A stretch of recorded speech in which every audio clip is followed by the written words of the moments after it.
Listening practice through dictation 1. Copyright 2007, Compass Publishing. All rights reserved.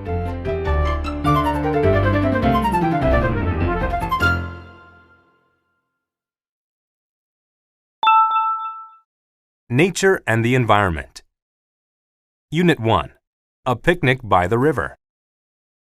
This is a good spot. Let's stop and have our picnic next to the river. Good idea. Walking always makes me hungry. I'm ready for lunch. We can sit here on the grass. Oh no! Someone forgot to throw these empty paper bags away. There is litter everywhere. Why do people always leave litter around? It's not a nice thing to do. It spoils other people's picnics. I think they are lazy, or maybe they just don't care. Look, there are some empty cans and glass bottles under that tree, too. People should clean up before they leave and not leave litter lying around. That's right. Well, after our picnic, let's pick up all the litter we can and take it out of here. Okay, and next week, let's come back with friends and pick up some more. Good idea. Unit 2. Let's recycle. Hi, Jane. Have you heard about the new laws to help people recycle? I heard about them on the news last night. I don't think I like them. The government wants to keep the environment clean by recycling paper, metal, and glass instead of throwing these things away. But who wants to pay an extra 50 cents each time you buy a cup of coffee? That's a lot of money. 50 cents? It's only 5 cents extra for a paper cup. I thought it was 50 cents. No, it's only 5 cents. Don't worry, and you can get your money back when you return the cup. That's fair. Well, maybe the government is right after all. I'll return all the paper coffee cups I use from now on. Good. We all need to recycle. It helps to keep the environment clean. Unit 3.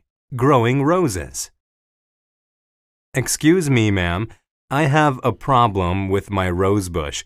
It used to produce a lot of pink roses, but now it doesn't produce any flowers at all. I see. That does seem like a problem. Do the leaves on the plant look healthy? Not really. The leaves used to be very green. Now most of them have turned brown. Well, I think your rose bush needs some fertilizer. Okay. What sort of fertilizer do you think I should use? This liquid fertilizer is very good. It will help make your rose leaves green again. Then the plant should produce roses quite soon. The fertilizer costs about $10. How long will it take for my rosebush to recover? About 2 weeks, I think. Great! I'll take it. Thank you so much for your help. You're welcome. Unit 4. Bird watching. I want to go bird watching tomorrow. Do you know a good area for birds? There is a quiet park near here. There are always many beautiful birds there. Will I be able to see different types of birds in this area? Yes, I think so. If you use binoculars, you can see the birds even if they are far away. Great! I have a book about all the different types of birds. It seems as if you really like bird watching. Yes, I do. Would you like to come with me tomorrow? No, thank you. I think bird watching is boring. That's not true. Birds are very interesting. Some birds have colorful feathers. Some birds sing beautiful songs. Some birds make special nests to lay eggs in. Really? Maybe I will go bird watching one day after all. Unit 5. Trees in the forest.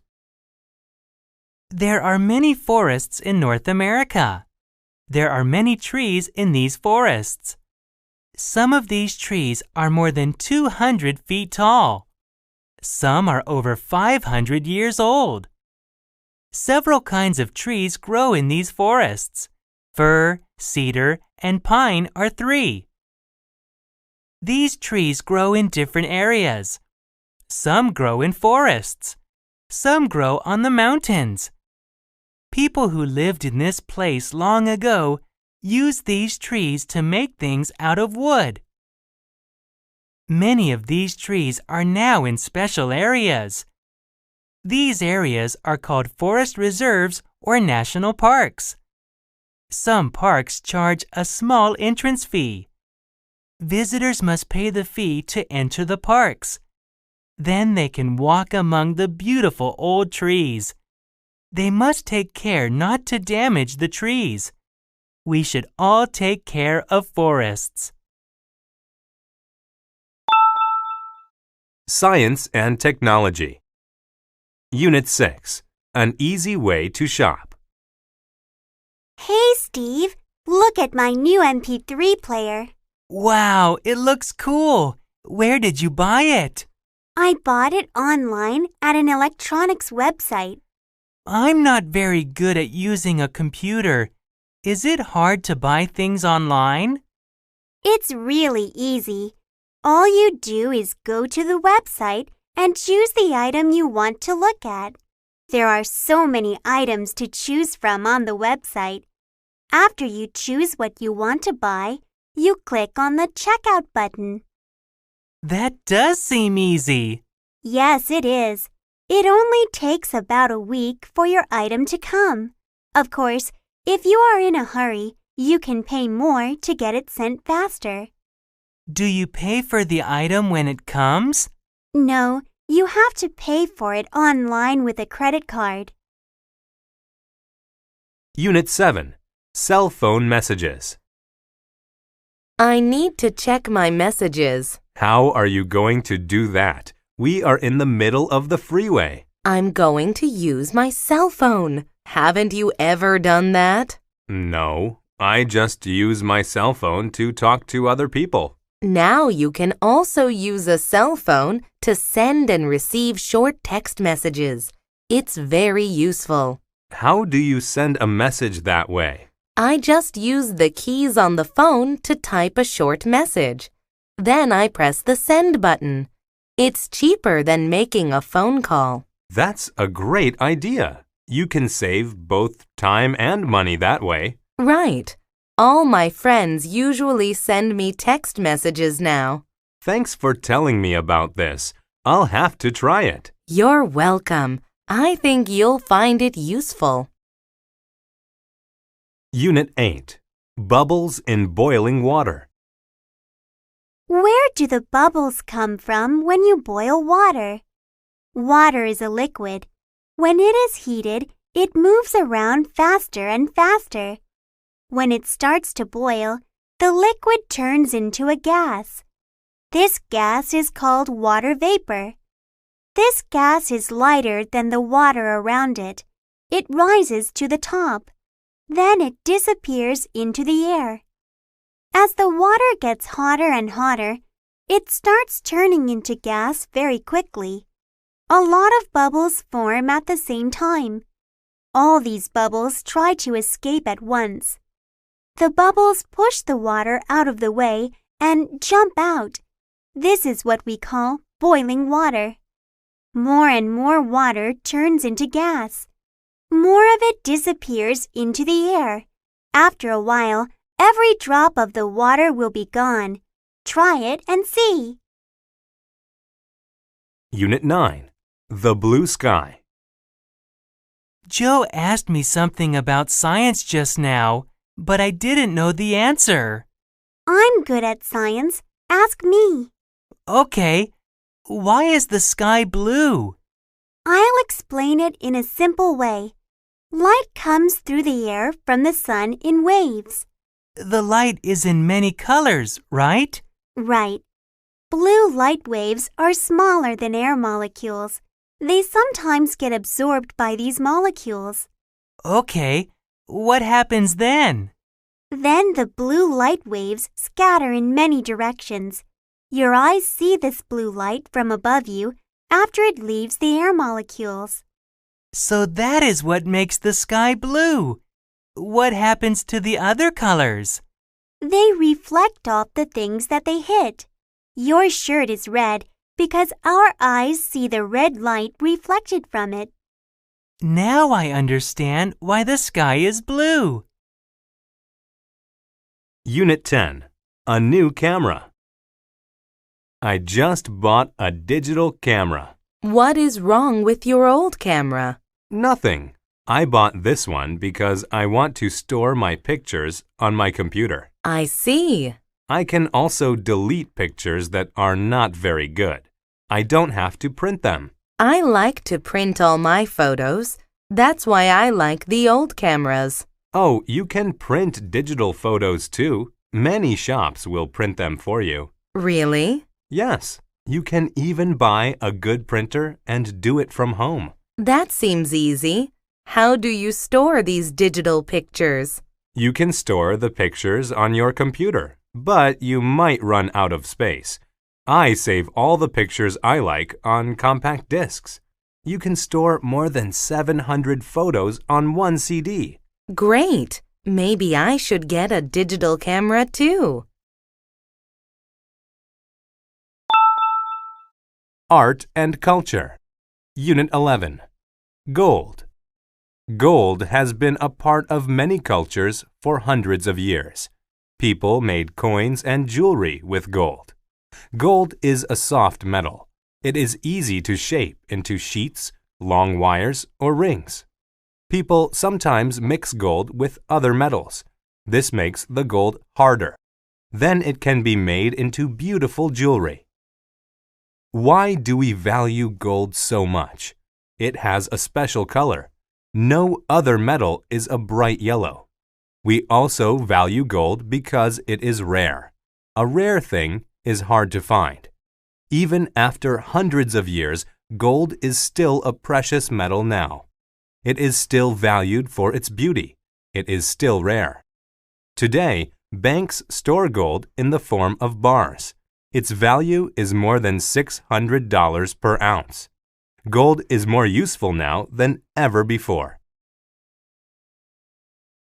Unit 12. The Summer Music Festival. Have you heard about the music festival next summer? I read that it is going to have about 20 different bands playing in it. I think I did hear someone talking about it. Are you planning on going? I'll go if I can get tickets. I heard that people are going to line up overnight to get tickets. I might line up overnight too. I don't think I want to line up all night long. Well, I'm going to do it. I think it is going to be a great music festival that I won't want to miss. Maybe. Do you know how much the tickets are going to cost? I'm not sure, but I think each ticket will be about $75. That's a lot of money. I don't think I want to spend that much on a ticket. Good luck anyway. Unit 13. The School Play. Are you going to the school play on Saturday night? The school play? I didn't know there was going to be a play on Saturday night. Yes, I heard about it in English class yesterday. I think it will be really good. Who told you about it? Ms. Martin, our English teacher, told us all about it. This is the drama club's first play of the year. What is the play about? I hope it's nothing boring. Can you guess what it is? Oh, come on. Tell me, please. It's The Sound of Music. Really?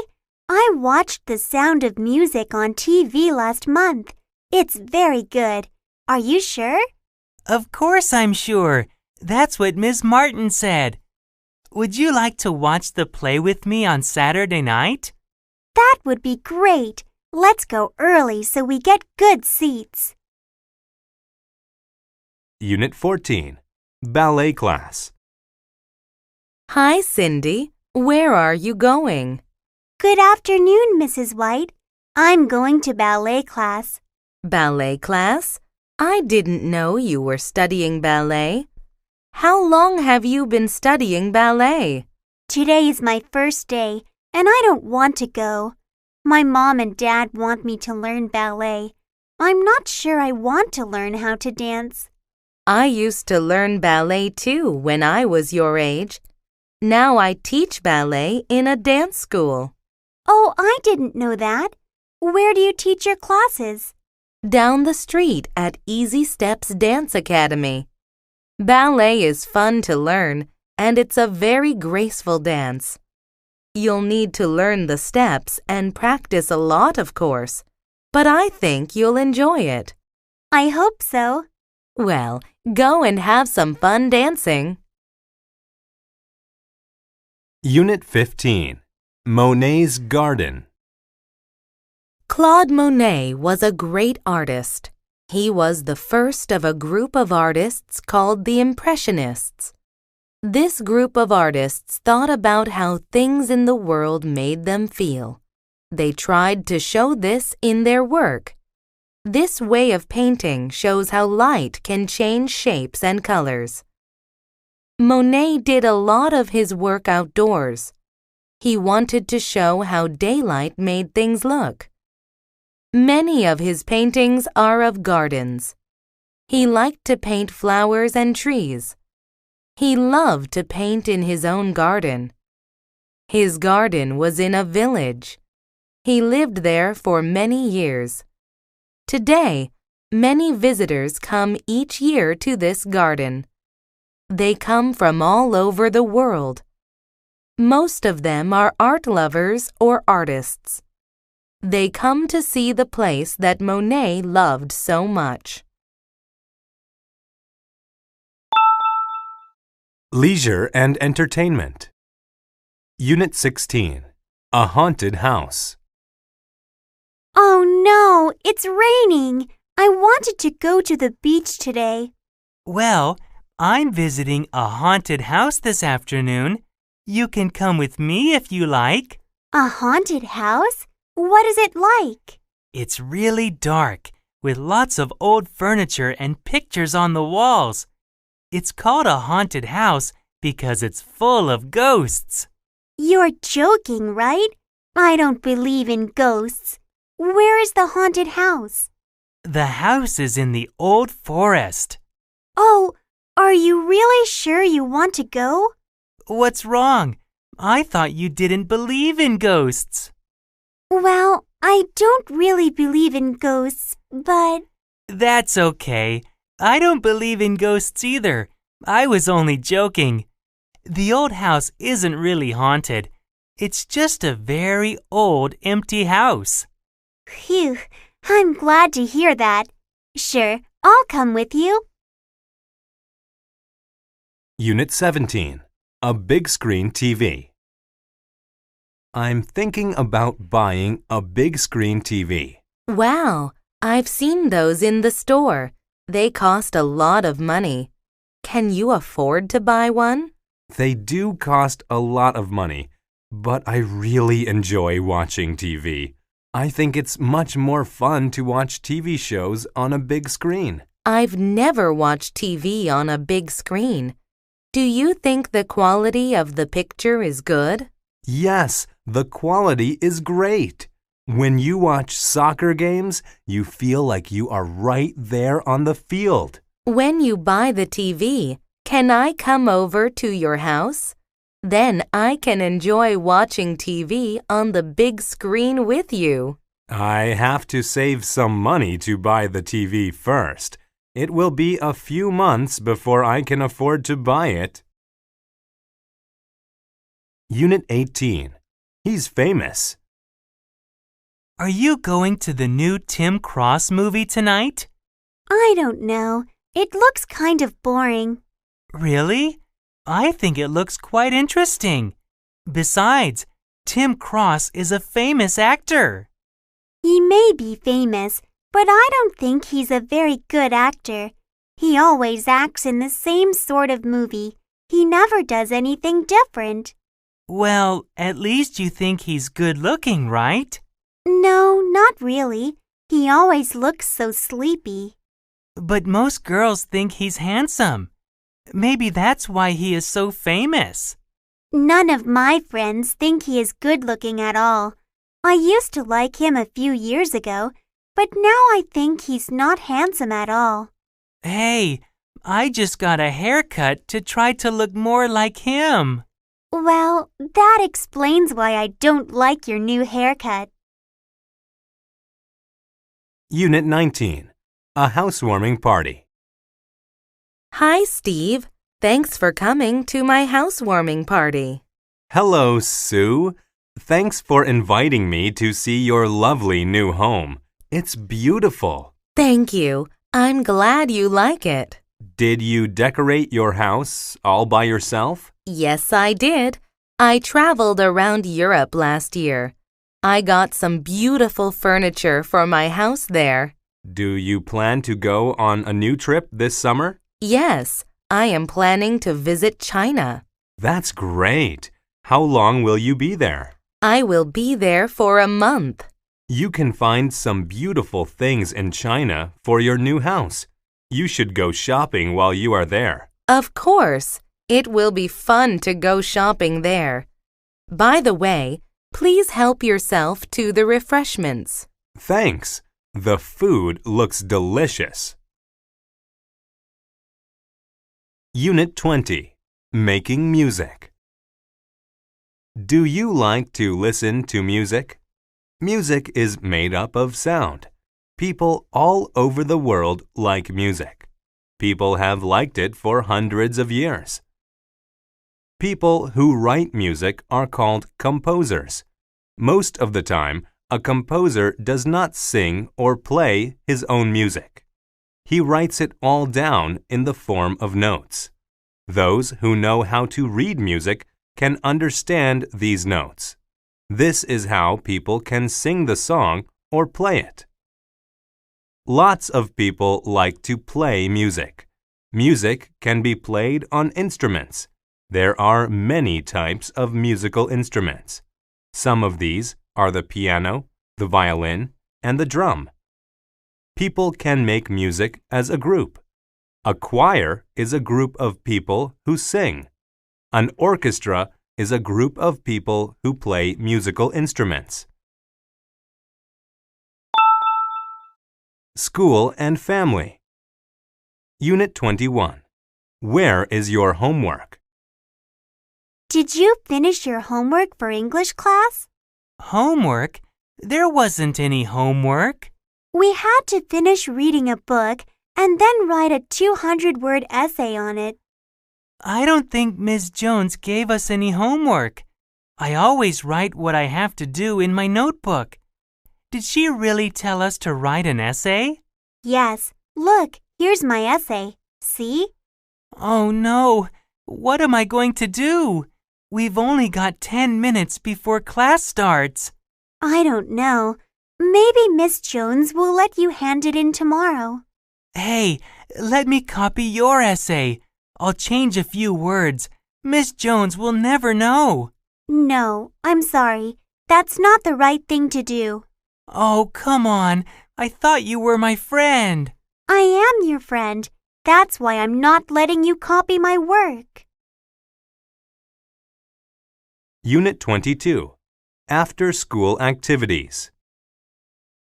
Will you play any sports this school year? I want to play hockey, but I'm not sure if I will have enough time. I'm on the school soccer team. I'm also going to take up swimming. You're going to be on the soccer team and swim too? Yeah. That seems like a lot. You will be very busy. Do you think you will have any free time? I will play soccer with my school team during the week. I will go swimming during the weekend. When will you have time to do your homework? And when will you study? I do my homework after school every day. I study every weekend. My mother won't let me play sports until I have done all my work. Well, I hope you find enough time for both schoolwork and sports. Good luck. Unit 23. Arts and Crafts class. Hi, Mom. I'm back from Arts and Crafts class. Look at what I'm wearing. Well, you're wearing a blue t-shirt and jeans. Sure, but what else am I wearing? Oh, those earrings are very pretty. Is that what you're learning to make this week in arts and crafts class?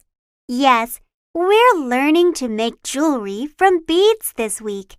The beads come in different colors and shapes. First, we decide what sort of jewelry we want to make. Then, we choose the beads we want and string them on transparent plastic wire. That sounds like a lot of fun. Yeah, Tom made a bead necklace for his sister, and I made some earrings. Guess what, Mom? I made a pair of earrings for you too. Oh, these are very pretty. Thank you very much. Next week, I'm going to make a necklace. Unit 24, Grandfather's Birthday. Hi, Mom. Guess what? We got our English test back today. I got the highest score in my class.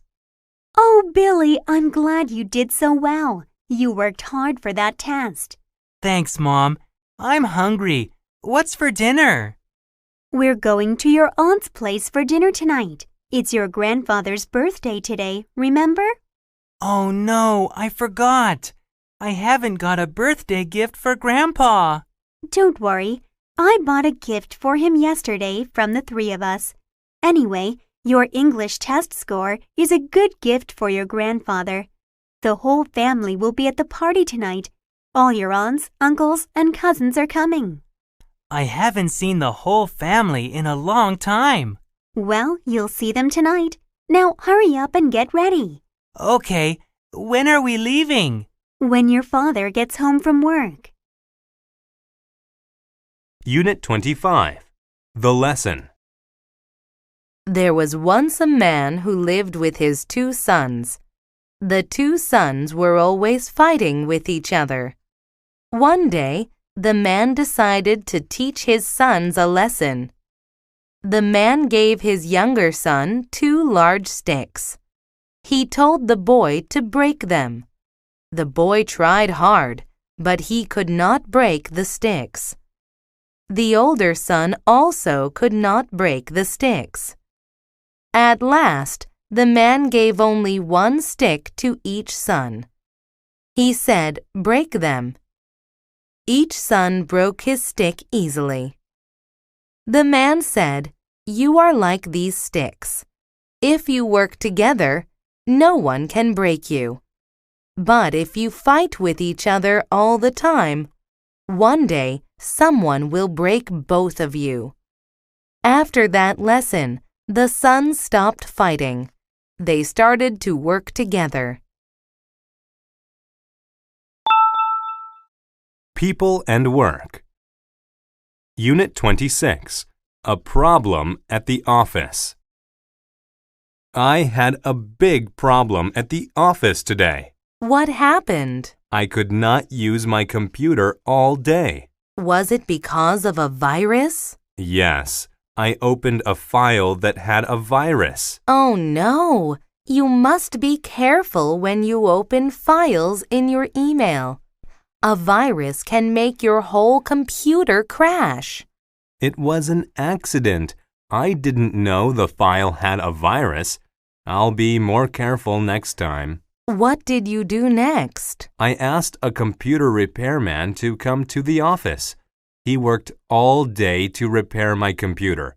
But the real problem is that I may have lost some of my work. Don't worry. Your work is probably still on your computer. I can help you get it back. Next time, make sure you have backup files, just in case it happens again. Unit 27, My Future Job. What do you want to be when you grow up, Mark? I want to be a teacher. I think I would like to help children learn. Well, you know, teachers work very hard, and they are not paid much money. I don't care about money. Teaching is an important job. What subject do you want to teach? I want to teach mathematics, like Ms. Kim. She makes learning fun. I didn't know that I would like math so much until I joined her class. Now, mathematics is my favorite subject. If you want to teach math, you'll have to work hard and learn it well. No problem. I got an A on the mathematics examination last week. With good teachers like Ms. Kim, learning is easy. I want to be a teacher too, but I want to teach English, not math. Unit 28. Shopping. We are having a summer sale. Everything is 50% off the normal price. Really? Everything? Yes, everything is on sale, including sunglasses, hats, and bags. All the summer clothes are on sale too. I do need some new sunglasses. I lost mine when I went to the beach this summer. Oh, these are really nice. What is the price of these? There is no price tag on them. Well, sir, there's no price tag on those sunglasses because they are mine. Really? I would like to get a pair of sunglasses just like these. Where did you get them? Actually, I got them for $15 at Super Glasses. There is a Super Glasses store in this mall, isn't there? Yes, but let me show you the sunglasses we have on sale. No, thanks. I think I'll just go to Super Glasses. Unit 29. A part-time job. I want to find a part-time job. Do you have any ideas about where I should look for work? Have you looked in the newspaper? There are lots of job advertisements in the newspaper. Yes, I have, but there were no jobs I was interested in. Did you search on the internet? Many companies put job advertisements on the internet. No, I haven't looked on the internet. I don't know what I should search for. There are many websites that have job postings that you could look at. You could also search for the type of job you are interested in. Okay, thanks for telling me what I need to do. I'll start my internet search right now. I have a list of some websites. You could start looking at those first. That might save you some time. That would be very useful. Thanks. Unit 30. Teamwork. When people work together as a team, they can achieve a lot. You can easily get things done when you share the work. We practice teamwork in my family.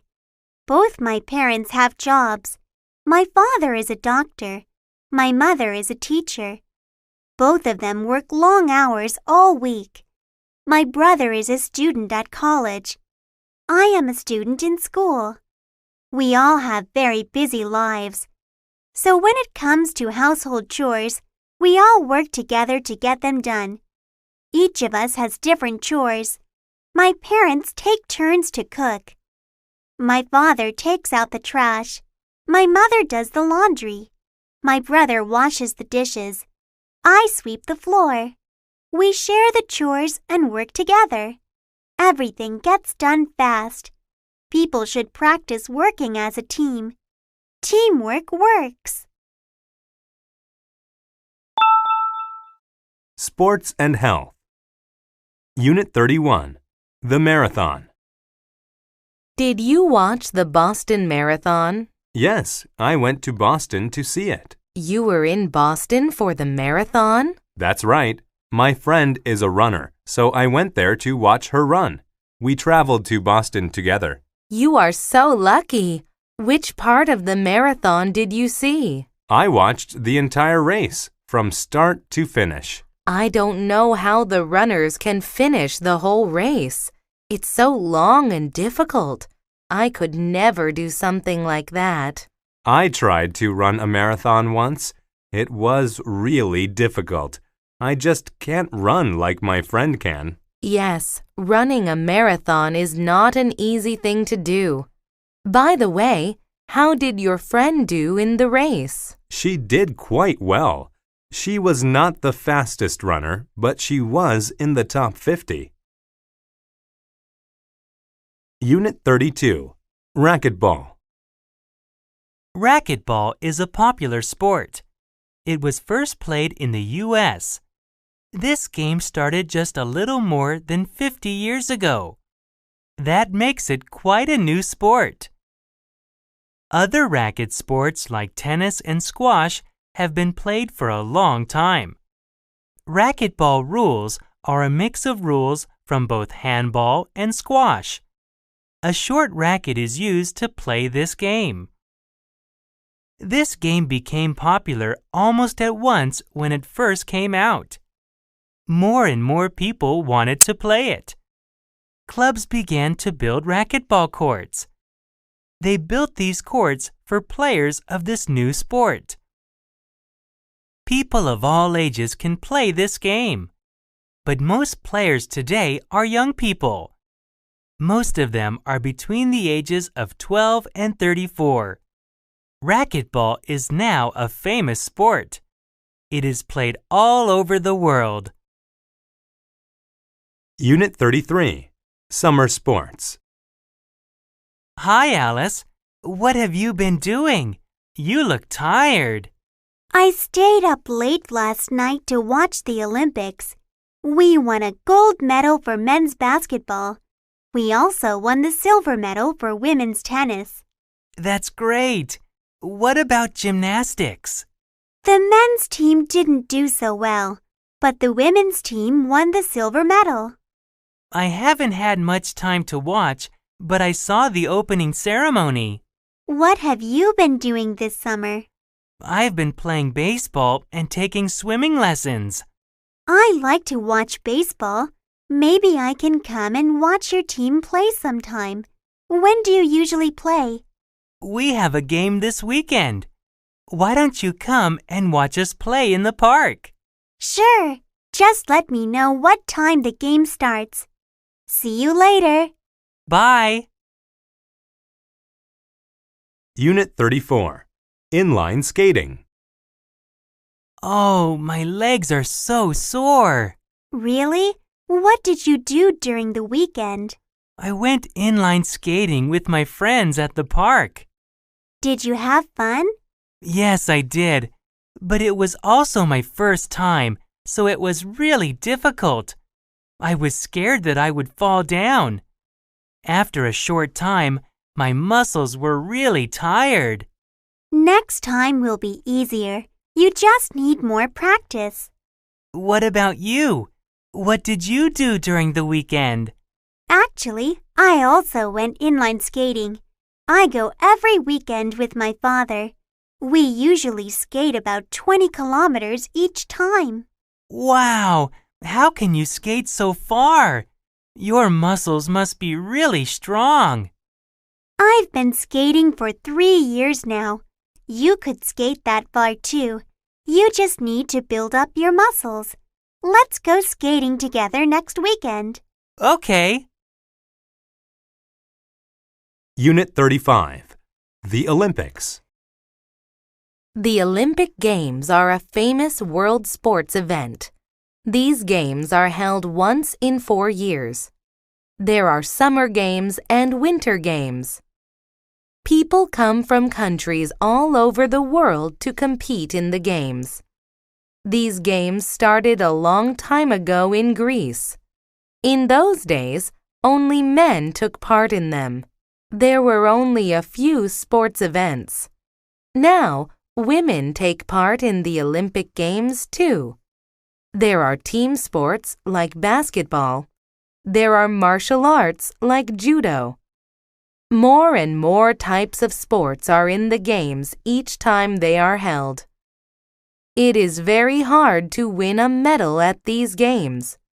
Only world champions take part in the Olympics. Those who compete must work hard for years. Their bodies must be very fit. They must be the best to win medals in these games. Travel and Transport. Unit 36. A bicycle trip. I'm planning to go on a bicycle trip around Europe. Why do you want to go on a bicycle trip?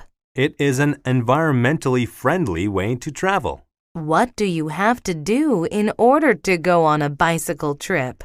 Before the trip, I'll need to ride my bicycle a lot. That will make me fit and strong. I also need to get some equipment. What kind of equipment will you need? I need road maps of the countries I am going to visit. I also need strong bags to carry clothes and food. I need to carry all these things on my bicycle. Are you traveling with another person? Yes, I am going with a friend of mine. He likes bicycle trips. I wish I could go on a bicycle trip too. Well, don't get too many flat tires. Unit 37. Driving down south. Isn't it great that there aren't any classes on Monday? We have a 3-day weekend. That's right. Do you have any special plans? My family is taking a trip to Las Cruces. I'm really looking forward to it. Have you ever been there? No, but I've heard about it. Is it nice? Yes, there are so many things to see. The city is famous for its nuts. What kind of nuts? Pecans. There are many pecan trees growing in and around the city.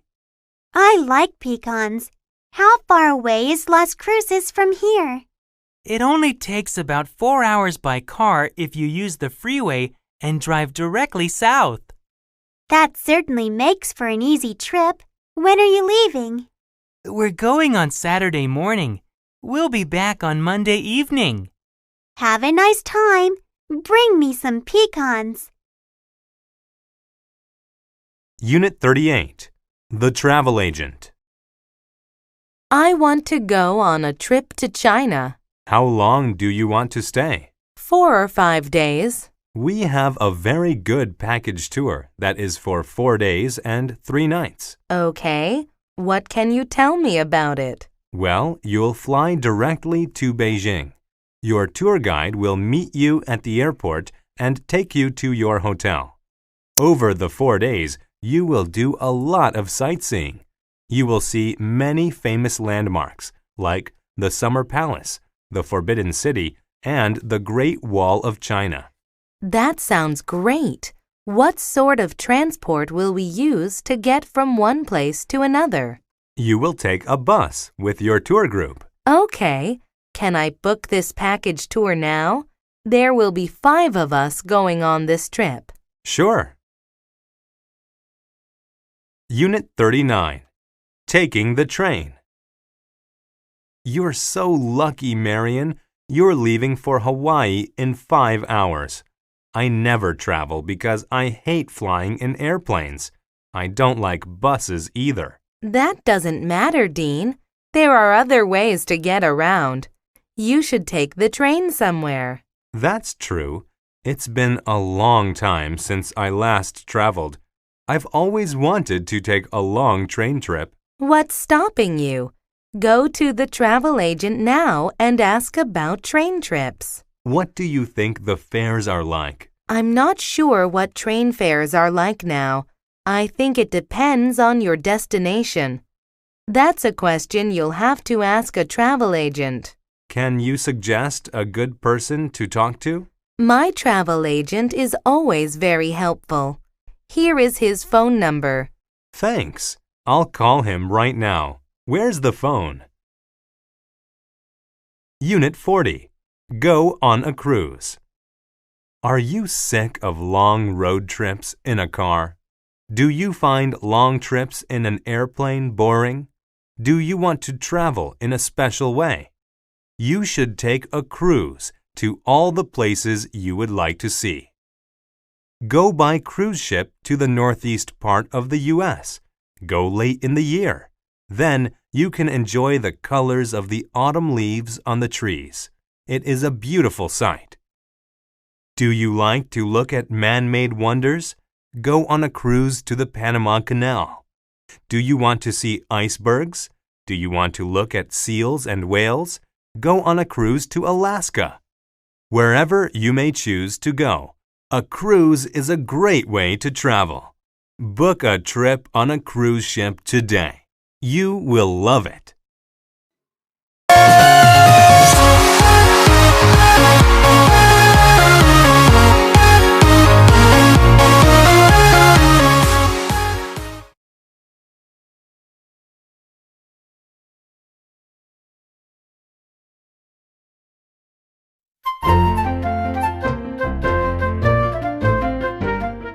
Listening practice through dictation 2. Copyright 2007 Compass Publishing. All rights reserved.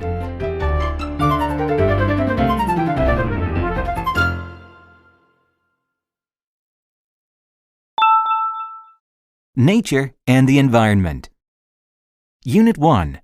Antarctica. Antarctica is another name for the South Pole. It is also a continent. A long time ago, the South Pole was close to the equator. That was 500 million years ago. It was once joined to Australia. Then, all the land on Earth started to move. Antarctica moved away from Australia and went south. Dinosaur bones were once found at the South Pole. Do you know why? Dinosaurs lived there millions of years ago. This was before it moved away from the equator. About 98% of this continent is frozen. The rest is made up of rock. The South Pole has 87% of the world's ice. But did you know that it gets very little snow? Only about 2 inches of snow falls each year. How many people live on your continent? No one lives in the South Pole. Only animals like penguins live there. Scientists and tourists visit there, but they don't stay long. Do you want to visit Antarctica? It is the coldest, driest place on Earth. Unit 2. A hiking trip. Hi, Anne. Did you sign up for the trip on Saturday? What trip is that? I didn't know there was a trip on Saturday. The hiking club is going to Bear Mountain. The bus drops us off at the bottom, and we're going to hike until we get to a cabin halfway up the mountain. That sounds really great. Where can I sign up? Go and see Jennifer. She'll help you sign up. What activity will we do when we get to the cabin on the mountain? Well, it takes 7 hours to hike to the cabin, so it will be late by the time we arrive. After we unpack, we'll start a campfire. Then we can sing, eat, and tell stories around the fire. The following day, we'll leave at dawn and hike to the top of the mountain. After we take pictures, we'll hike back down. If we have time, we might go swimming in the lake on the mountain. Those sound like really fun activities, and I can't wait to go. Unit 3. Save the turtles. Have you heard about the plan to save turtles in Mexico? No, what is the story? Turtles are in danger of becoming extinct around the world. Every year, thousands of turtles lay eggs on the beach. After the turtles lay their eggs in the sand, people come along and take them. I suppose the people like eating turtle eggs. Exactly. Turtles are beginning to stay away from certain places now. There are fewer and fewer of them left. There is a new project in Mexico to save these eggs. Then turtles will not become extinct. I think it's a very good project. Is there anything we can do to help? I'm going to call the Environmental Protection Hotline. They might have some information about the project to help save turtles in Mexico. They might even have a brochure. Let's find the website on my computer. Oh, here it is. The address is www.enviro.com. There's plenty of information here. Great! Let's see what we can do to help save turtles in Mexico. Unit 4. Hiking in Iran. Most people think that the Middle East is only a desert. This is far from true. Last year, I went hiking in Iran. Iran has many mountains. You can find trees that lose their leaves in winter. If you're lucky, you may see a yellow deer or a brown bear, two species that live there. The air is fresh and you can swim in clear, clean lakes. I definitely recommend it. There are so many birds to see. It is fun to go into the forest with binoculars to look at birds. Seeing the birds through binoculars makes them seem much nearer than they actually are.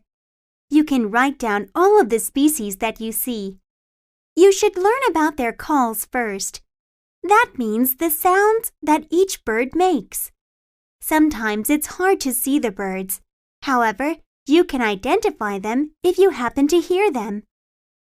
I want to go back to Iran again someday. It's so beautiful that I want to see and explore much more of it. Unit 5. Jane Goodall. Jane Goodall went to Africa when she was 26 years old. She went there to research chimpanzees. At that time, no other women scientists worked there alone. At first, Jane studied the chimps from far away. The chimps were afraid of her. They ran away if she came close to them. After some time, the chimps saw that she was not going to hurt them. They let her walk near them. Soon, she was living among them. She wanted to learn more and more about them. Jane did a lot of research on chimps. She discovered many new things about them. She learned that each chimp has its own personality. She saw that they have feelings. Jane discovered that chimps have very close families. Mothers and fathers take good care of baby chimps. An adult female chimp will sometimes adopt an orphan. In 1977, Jane started an institute to help protect animals. She wanted to help animals all around the world. Today, this institute runs programs in over 70 countries. Science and Technology. Unit 6. Flying Cars. Listen to this. This newspaper article says that some scientists are working on a new kind of airplane. People can use these flying cars for short trips. How interesting. The article says the first flying car might be ready within the next few years. That's quite soon. How would this flying car work? Can anybody use one, or is it only for people who know how to fly airplanes? You don't need to be an airplane pilot to use a flying car. The article says there would be a computer inside the car that would know where you want to go. The driver does not need to control the car unless something goes wrong. Does the article say how much a flying car would cost? It will probably cost too much money. We would not be able to afford one. True, but wouldn't it be nice to fly over traffic jams instead of sitting in the middle of them? Yes, but then we might end up with traffic jams in the sky. Unit 7. The Perfect Gift. Hello and welcome to Robux. How may I help you? I would like to buy my wife a home appliance for her birthday. What sort of appliance are you looking for, sir? I think a dishwasher might be the perfect gift because it will help with the housework. Oh yes, dishwashers are very useful. This one here is our most popular model. How does it work? It's very simple. First, collect your dirty dishes and scrape off the leftover food into the garbage can. Then rinse the dishes in the sink. Put glasses, cups, and cutlery on the top rack. Plates, bowls, and pots go face down on the bottom rack. Then, fill this compartment with detergent and close the door. Next, choose the wash cycle and finally press the start button. You'll have sparkling clean dishes in 45 minutes. That sounds easy to use. I think my wife will really like it. How much does it cost? You're lucky, sir. It's on sale this week for $400. Great, I'll take it. Unit 8. Acupuncture. Acupuncture began in China thousands of years ago. It is a special way to treat sick people. There are many acupuncture spots on the human body. Small metal needles are put into spots on the body. Each spot is connected to a special body part or system. There are many spots for each part. An expert puts the needles into these spots in a person's body. These spots connect to the body system that has a problem. The needles do not go deep. People say that the needles do not hurt. We are not sure why acupuncture works, but studies have shown that it works very well. No one can explain why. Doctors think that it helps the nerves in the body. Some doctors use acupuncture to treat people who cannot take medicine. People in Asia have been using this special method for a long time. At first, people outside Asia did not trust this method. They did not think that it would help them. Now, it has become very popular around the world. Unit 9. Albert Einstein. Albert Einstein is famous around the world. He is famous for his work in science. Many people think that he was the greatest scientist of the 20th century. Einstein was born in Germany in 1879. His interest in science began when he was very young. Someone gave him a compass in 1884. Young Einstein was interested in how it worked. He wanted to learn science. He wanted to become a scientist. Einstein tried to enter a top Swiss university. At first, he met with failure. He did not get a place. But Einstein did not give up easily. He applied again to the same university in the next year. This time, he was successful. Einstein was a good student. He graduated from this famous university in 1896. As a scientist, Einstein did important work in the field of physics. His work was very good. He received the Nobel Prize for Physics in 1921. In 1933, he went to live in the United States with his wife. Unit 10. The telescope. Come and look at the telescope I got for my birthday. That's neat! Yeah, now we can look at the moon. Did you know that the moon is the Earth's only natural satellite? No, I didn't know that. I thought the moon was a planet. Well, a planet moves around the sun, but a satellite moves around a planet. Oh, I see. Can you see other planets with your telescope? Sure, I can see 2 planets close to Earth really well. Which planet is closest to Earth? Mars is the closest planet to Earth. Many scientists believe that Mars once had rivers and oceans just like Earth. Mars has 2 moons. That's cool. What is the other planet near Earth? The other planet near Earth is Venus, but Venus has no moons. Do you think people will ever be able to visit Mars or Venus? Maybe someday people will be able to visit Mars, but not Venus because it's too hot. Well, at least we can see them with your new telescope. Art and Culture. Unit 11. The Mona Lisa. What are you looking at, Billy? This is a copy of my favorite painting. It's the Mona Lisa by Leonardo da Vinci. Why is that your favorite painting? Well, there are a few things that make the Mona Lisa great. First, she has no eyebrows. Second, she has a really beautiful smile. Most of all, I like the soft colors of the painting. Have you seen the Mona Lisa before? It is a very famous painting. Of course. I've seen the painting a few times before, but I never noticed that her eyebrows are missing. I wonder why she has no eyebrows. Do you know why?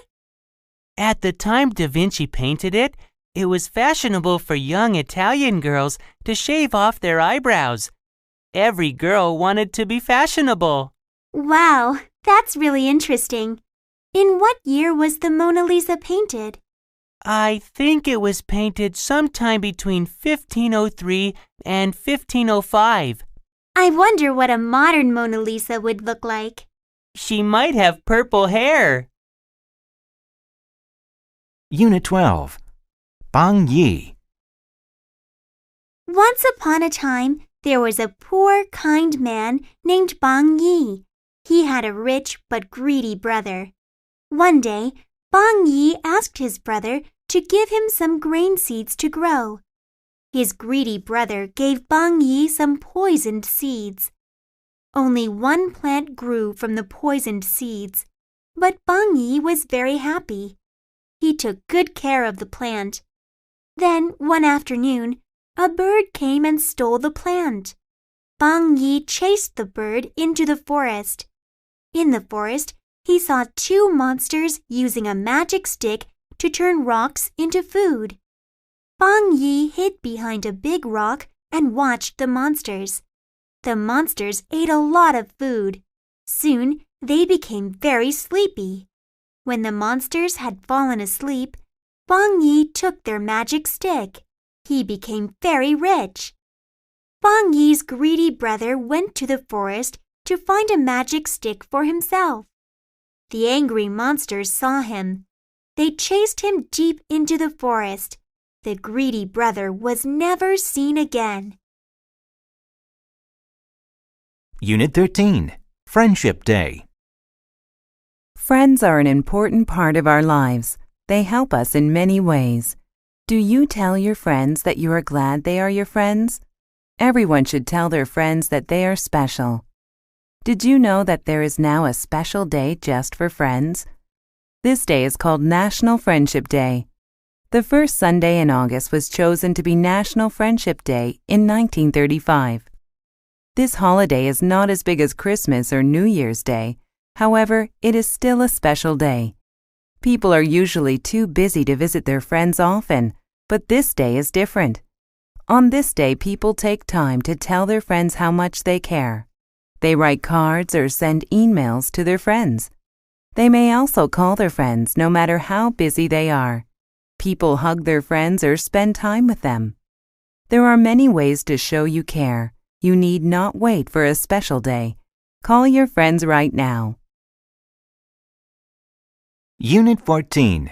An outdoor exhibit. Do you like photographs? What kind of photos? Photos of plants and animals, for example, or mountains and oceans. The sort of photographs a nature magazine would publish. That's right.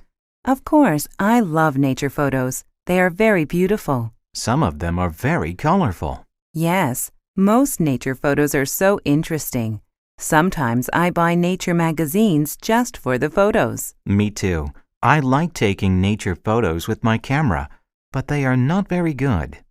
My photos are not good either. Famous nature magazines only publish very good photos. That's true. People must be very talented to get their photos published. Yeah. Why are we suddenly talking about photographs? Is there an exhibit somewhere? How did you guess? There is an outdoor exhibit going on right now. Really? Yes, nature photographs from all over the world are on display. That sounds great. I would love to see it. Me too. Would you like to go with me? Sure. How about Sunday morning? Okay, it will be fun to see all those photos. Unit 15. People are different. There are more than 6 billion human beings in the world. Each one is different from all the others. No two people look exactly alike. People from one country may look the same in general, but they are not totally alike.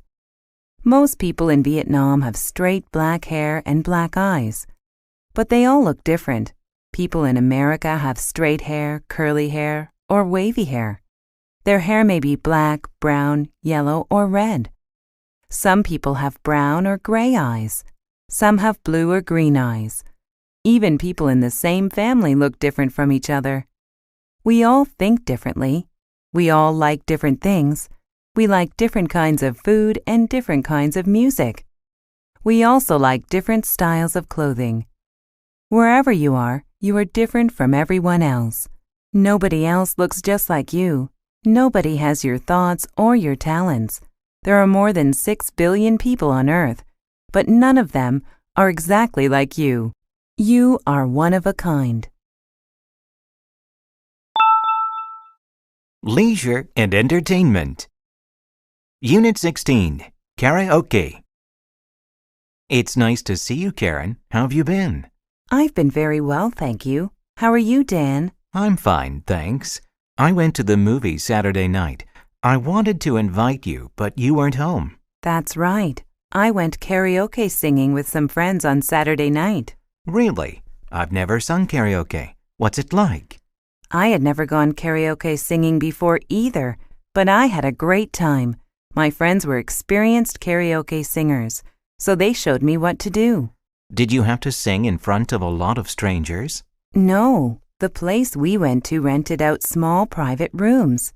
Nobody else could hear us. They even gave us free sodas. Cool. What kind of music did they have?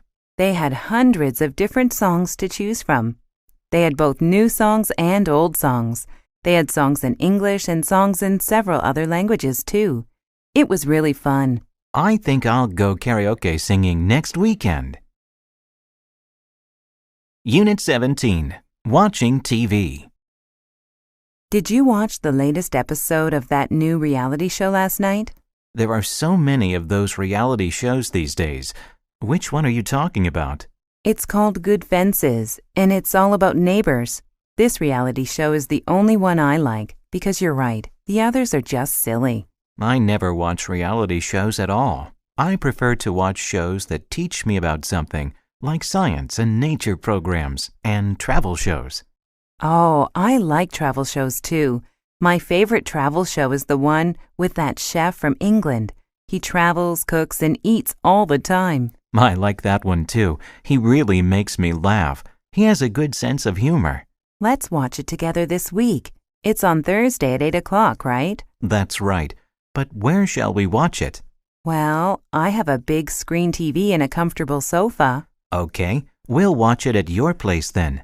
And I'll bring some snacks. See you then. Unit 18. Have some fun. Okay, great. We'll meet you in an hour. Bye. Who is that on the phone, Jane? That was Amy. She wants to meet us in front of her apartment building in an hour. Why are we meeting her there? Because her apartment is close to the bus stop. We're going to go downtown and watch a movie, so hurry up and get ready. Oh, I honestly don't think I should watch a movie tonight. I'm studying for an important test on Tuesday, so I really don't have time to have fun. You have been studying for several days, Joe. You don't need to study anymore. You need to have some fun because you're too tired to study anyway. I don't know. Maybe you're right. Is it just Amy and us going? Lily is coming along too. Really? I need time to take a shower and get dressed. Don't worry, you have time. It will be fun to see Lily and fun to watch a movie together. I told you so. Unit 19. Tickets to the game. You won't believe this, but I have some great news. I've got 2 tickets to the baseball game next Saturday. Did I hear you correctly? You have 2 tickets to the baseball game? How did you get those? I thought it was impossible to get tickets because they were all sold out last month. It was easy, actually. My colleague and her husband have to go to London that week, so they'll miss the game. They offered me their tickets, and of course, I was happy to accept. You're so lucky. Who are you going to take with you? I was thinking that maybe you would like to go. Otherwise, I might take my brother instead. Don't do that. I would love to watch the game with you. I was just joking. I know you really want to go. Where shall we meet on Saturday? Well, the game starts at 9 o'clock in the morning, right? Yes. Shall we meet here at 8:30 a.m. on Saturday? Good idea. I can't wait. Unit 20. Wonder Woman. Comic book heroes have been popular for many years. One hero has the strength of 100 men. This hero also has the speed of lightning. This hero cannot be killed. If you think this hero is Superman, you are wrong. This hero is Wonder Woman. A man called William Marston created Wonder Woman in 1941. He was a graduate of Harvard University. He used a false name on his comics. He did not want his colleagues to know that he wrote comics. The false name was Charles Moulton. Mr. Marston wanted to make a strong female hero for little girls. Of course, he hoped that little boys would like Wonder Woman too. Wonder Woman was not very popular at first. Then, World War II began in 1941. Wonder Woman became a role model for children around the world. She was both strong and beautiful. She always tried to do what was right. Today, she is still one of the most popular heroes of all time. School and Family. Unit 21. Blood Types. Thanks for meeting me today, Professor. I don't understand last week's lecture on blood types. Could you please explain it to me? No problem, Angela. First, let's see what you do understand. Can you tell me about blood types? There are 4 types of blood: A, B, AB, and O. Good. How is your blood type determined? You get your blood type from both your parents. Your blood type is a combination of genes from your father and your mother. That's right. Before the lecture, I always thought that all blood was the same. Why can't 2 different blood types mix? In some ways, every person's blood is the same, but it is very dangerous to mix 2 different blood types. Your blood cells may begin to stick together. If you are given the wrong type of blood in a hospital, you could die. I see. So that's why blood types must be matched in the hospital, and this must be done before blood is given to anyone. Exactly. Unit 22. The Car Ride. Mom, Danielle's on my side of the car again. Tell her to move over. Listen, both of you. I've had enough of your nonsense. Sit still, be quiet, and enjoy the scenery. Mom, is Toronto still far away? It's going to take a long time to get there, so read your book. I don't like to read in the car because it gives me a headache. Can we put a CD in? I suppose so, but it had better not be rap music. That music is awful, and I can't believe you children actually listen to it. Oh, please, can we play some rap music? You might like it, Mom. Well, only if you promise that there is no bad language in it. There isn't any bad language, I promise. All right, I'll play the CD, but it will be at the volume I choose. Thanks, Mom. Have I ever told you about the songs I liked at your age? People listened to real music in those days. Oh, Mom, rap is real music too. Unit 23. The Report. I finished my report on the French Revolution last night. How did you finish it so fast? I'm still trying to find books about it. There was something about the French Revolution on TV last week. I wrote down the names of all the people who were on the show. What did you do next? I went to the library and looked for their books. It was very easy, especially because I already understood what they wanted to say. I guess I could have done that, but I missed the TV show. Why did Miss Deshart make us write about French history anyway? She's a French language teacher, not a history teacher. Miss Deshart said that if we want to understand the language, we should understand the culture. I don't know if I speak better French, but I know more about French history now. If the French Revolution had never happened, French would be a very different language. You're right. I'm going to talk to Miss Deshart now. I'll see you later. Unit 24. Homeschools. There are many kinds of schools for many kinds of students. One kind of school is the homeschool. Homeschools are exactly that, schools at home. Parents choose to homeschool their children for many reasons. Some people feel that public schools are too dangerous. Some people think that the level of education is too low. Some parents do not approve of the subjects their children learn in public schools. If parents choose to homeschool their children, they must be ready to teach them well. There are many benefits to homeschooling. Homeschools are very small. There are just 1 or 2 students. The student's mother or father is the teacher. Another benefit is that students can study interesting things. Some people think that homeschooling is not good for students. They believe public schools teach children discipline. They feel that public schools give a sense of community. In the end, parents must decide if homeschooling is the right choice for their children. Unit 25. Big Brother. So, how does it feel to have a new baby brother in the house? It's really exciting, but not as easy as I thought it would be because the baby cries constantly. I love my baby brother, but I don't like all that noise. I know. When my baby sister was born, she cried and slept all the time. I had to help change diapers and feed her. I hope I never have to change a diaper. My mom and dad do a good job of that. I learned how to heat the bottle to the right temperature, though. Having a new baby around is hard work. What do you like most about your new brother? He's really cute, and everyone says he looks like me, but with darker hair. Smaller too, of course. He laughs when I tickle his little feet. When he grows up a bit, I'll teach him how to ride a bicycle, and we can also play games together. I'm going to be the best big brother in the world. People and Work. Unit 26. The New Boss. You know, Kim, I think our new boss doesn't like me. I don't understand why. That's not true, Trevor.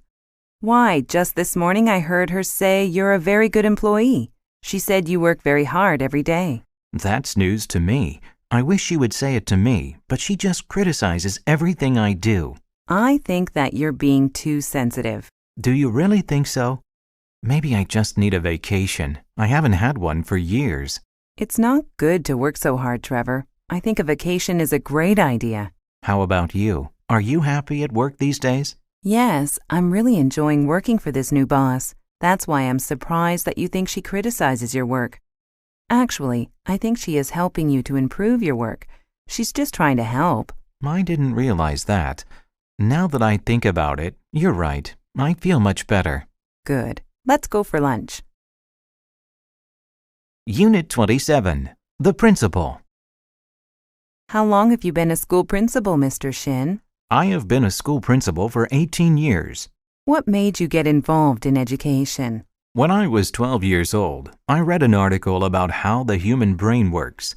I studied very hard. I tried to use my brain well. Soon, I began to get interested in education.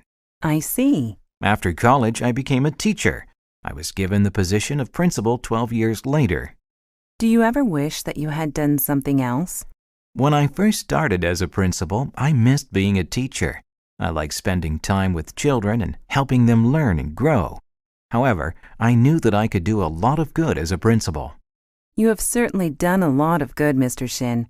You started a special program to send all the students in your school to college. I had been planning to do that for some time. I'm glad the program is so successful. Unit 28. Bill Gates. Look at this article I am reading. It says here that Microsoft made over $36 billion in 2004. Wow. I wish I was Bill Gates, the owner of Microsoft. Is it just because of the money? Of course. You can donate a lot of money to help other people. Bill Gates donates millions to charity every year. He also employs about 55,000 people in 85 different countries. I heard that he got interested in computers when he was really young. That's right. He started programming computers when he was 13 years old. Really? Yes. Then he studied computers at Harvard University. He was a Harvard graduate? This shows how important education is to success. Actually, Bill Gates decided to drop out of Harvard. He was an excellent student, but he did not want to graduate. Why not? He had a dream. He dreamed the computers would be in every home and office in the world. I see. He decided to follow his dream. Yes, he made the right decision. Unit 29. Mark Twain. Here is a story that Mark Twain, the famous author of Tom Sawyer and The Adventures of Huckleberry Finn, told one afternoon. Years ago, I was on a train leaving New York. There were too many people, and the sleeper train was full. I asked the young man at the ticket office if I could have a room in the sleeper section of the train. He answered rudely, "No." I left feeling quite angry. As I was getting on the train, I saw a man watching me. He watched me for a few minutes. Then he spoke to the conductor in a whisper. Immediately, the conductor came over to me. "Can I help you?" he asked. "Do you want a place in the sleeper section?" "Yes, give me anything. We have 2 beds and chairs in a private section." The conductor made sure I was comfortable. Then he said, "I'm so proud to have you on this train, sir." "Oh, who am I?" I asked. "General McClellan." Unit 30. A soccer star. Soccer is a very popular team sport worldwide. Many people love to watch it. Hong Myung-bo is a famous soccer player. He started playing soccer in 1990. He played for the Pohang Steelers for 6 years. Then he played for the Los Angeles Galaxy. He was the first Korean to play for a Major League Soccer team in the United States. Now, he is a coach for the South Korean soccer team. Hong is famous because he played soccer well. He played in more than 125 international games. He also played in 4 World Cups. He played in the World Cup in 1990, 1994, 1998, and 2002. Hong won 2 soccer awards in 2002. His team won the award team in the World Cup. People thought it was fun to watch soccer. Hong also won the Adidas Bronze Ball Award. This award was for his outstanding performance in the game. Even though Hong did not play in the final game, he played well.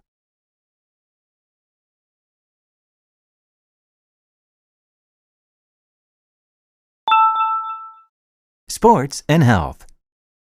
Unit 31. Keeping fit. We all need regular exercise to keep fit. But if we study all day, we don't have time to run, swim, lift weights, or play basketball. What can we do to stay in shape? One thing we could do is walk more often.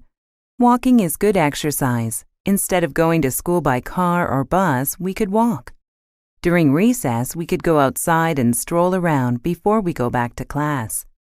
Instead of taking the elevator in buildings all the time, we could use the stairs. Another important thing is to take breaks from studying. If we sit at our desks or in front of a computer for a long time, we should stand up and stretch our arms and legs once each hour. If we stand for a long time, we should sit down and stretch our backs. These are just a few ways we can stay fit when we don't have a lot of time to exercise. Do you know some other ways? Unit 32. Stop yawning. "Stop yawning, Jason." I'm sorry, Miss Terry. I can't help it. "You can. You yawn because your lungs need more oxygen. When you need more oxygen, you open your mouth wide and take in a lot of air. What can I do to stop yawning? You should go outside into the fresh air and breathe deeply. Then you won't need to yawn anymore. Your lungs will have lots of oxygen." We just came in from recess, so why am I yawning? Are you tired? Being tired also makes you yawn. This is because your body needs rest. Oxygen helps your body rest.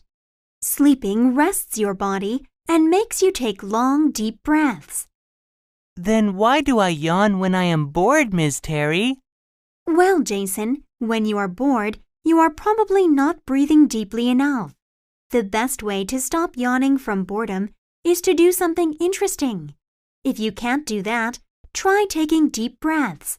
This will not stop the boredom, but it will help you stop yawning. Unit 33. The Gym. Did you hear that a new gym opened on one of the streets nearby? That's great news. I've gained some weight and I'd like to lose it through exercise. I need to lose weight too, and I've always wanted to take yoga classes. Do you know if the new gym offers yoga classes? I'm not sure. I'm planning to go there on Friday evening to look around. Do you want to join me? Let me check my schedule for this week. I'm too busy on Friday, so can we go on Saturday afternoon instead? Sure, we can see what the new gym has to offer and get some exercise too. It's fun to work out in a gym with other people. We might even meet new people with similar hobbies. Hold on, let's see what the gym looks like first before we start planning anything else. Let's meet for lunch at the West End Cafe before we go. It might be the last good meal we eat. Good plan. Unit 34. A Healthy Lifestyle. This burger is delicious. Do you want some? No, thank you. I'm working out at a gym these days. I want to be healthy, so I've also started eating good, fresh food. You're exercising? That's fantastic. When did you start thinking about your weight and staying in shape? Last month I had a checkup. My doctor told me that I should be leading a much healthier lifestyle now that I'm getting older. Now I try to eat small, regular meals instead of 1 or 2 big meals a day. I see. What types of food do you usually eat now? I eat lots of fruit and vegetables. I try to limit carbohydrates like bread, rice, and pasta. I also try not to eat sugary foods. Oh dear, I love sugary foods, especially cakes. Well, try to eat food that is good for you. You need to take care of yourself. You're right. I should start thinking about a healthier lifestyle. But first, I'm going to finish my burger. Unit 35. A Balanced Meal. I have lost 7 pounds in 1 week. Skipping breakfast really works. I don't think that's a good idea. Why not? People who skip breakfast eat more at the next meal. Eating breakfast is very important. Breakfast gives you energy for the day. Well, I eat 1 big meal a day at dinner time. Having 1 meal a day is not good. You should have several small meals a day. You'll have more energy that way. Maybe you're right. I have been feeling really tired lately. What do you usually eat? I only eat salads now. Salads alone may not be nutritious enough. So what should I eat? You need some protein and carbohydrates. It is important to eat a good variety of food at each meal. You should have balanced meals. Make sure you eat cereals, fruits, and vegetables, and some bread or rice. You also need milk and dairy products, and some meat. You'll be healthier. You'll have more energy. You'll even look better. Travel and Transport. Unit 36. Across Canada. I'm so excited. I just got back from the travel agency. Travel agency? Where are you going? I'm planning to go to Canada on vacation. Canada? How exciting. How long are you going for? I'm going for a month. I want to see as much as I can. You are so lucky. What places are you going to visit? First, I'll spend a few days in Vancouver. Then I'll take a train through the Rocky Mountains. Oh, you're riding through the Rockies. That's really exciting. Then I'll fly to Toronto and take a bus to Niagara Falls. Did you know that you can actually take a boat under that huge waterfall? It's called Maid of the Mist. Wow, that's an amazing thing to do. You're so lucky. Well, I hope I don't get seasick. I'll finish my trip in Nova Scotia. I want to eat lobster for dinner every night, and I'd like to bike around some small fishing villages too. Have a great time and take lots of pictures. Unit 37. A Trip to Europe. Where are you going on vacation this year, Andre? I'm going to Europe with my parents. We're going to take a tour of France, Italy, and Germany. Oh, that will be such fun. How long will you be gone? 3 weeks. We're going in the summer, so I won't miss any school. What will you do there? We're going to visit historical sites, like the Colosseum in Rome. We'll also see famous museums, like the Louvre in Paris. And of course, we're going to the top of the Eiffel Tower. How will you travel from one country to another? There's a famous train that goes all over Europe. It's called the Eurorail. I wish I could go with you. My family is going to the seashore again, just like last year. I'd like to go somewhere I've never been. Don't worry, Julie. I will take lots of pictures, and I'll buy you a souvenir. Thank you. I'll collect some seashells from the beach for you. Thanks. Unit 38, New Mexico. Hi, I haven't seen you for 2 whole weeks. Where did you go on your vacation? I visited my cousin in New Mexico. I had a great time. Mexico? I thought you went to the U.S. I did. New Mexico is a state in the southwestern U.S. It's between Texas and Arizona. Guess what? A lot of Americans don't know that New Mexico is a state. The license plates on cars in New Mexico also say USA. This is so that people don't get confused and think the driver is from Mexico. That's funny. So, tell me what you did in New Mexico. My favorite part was visiting Carlsbad Caverns. There are 30 miles of caves. In one cave, we had to wear hats with lights on them so we could see in the dark. Sometimes we had to crawl through very narrow tunnels on our hands and knees. Weren't you scared? No, it was a lot of fun. I'm going to visit my cousin again next year. You should come with me. Unit 39, A Good Way to Travel. Traveling is a good hobby. If you have very little money, backpacking is a good way to travel. Many students like to backpack. They can travel cheaply. They can travel to many places. These travelers carry their belongings in large backpacks. They are called backpackers. Backpackers take buses or trains to save money. They camp outdoors to sleep. If they stay in a city, they may go to a hostel. A hostel is like a hotel. Hotels are not cheap.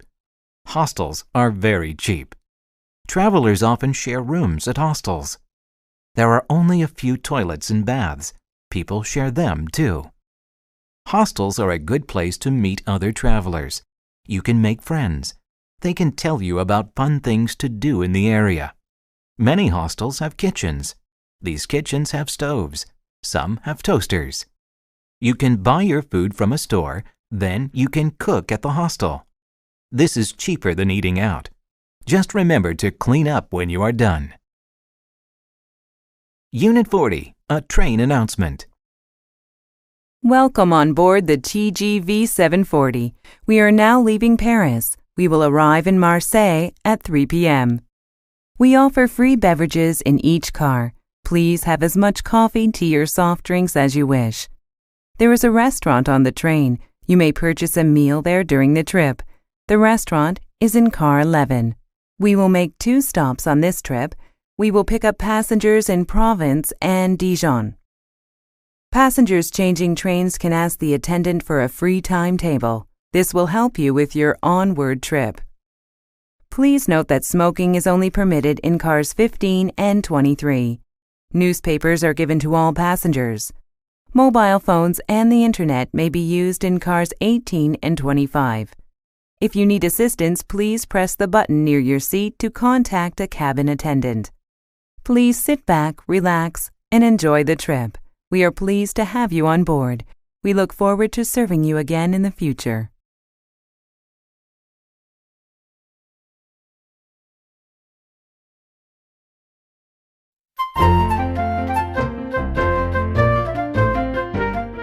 Listening practice through dictation 3. Copyright 2007, Compass Publishing. All rights reserved.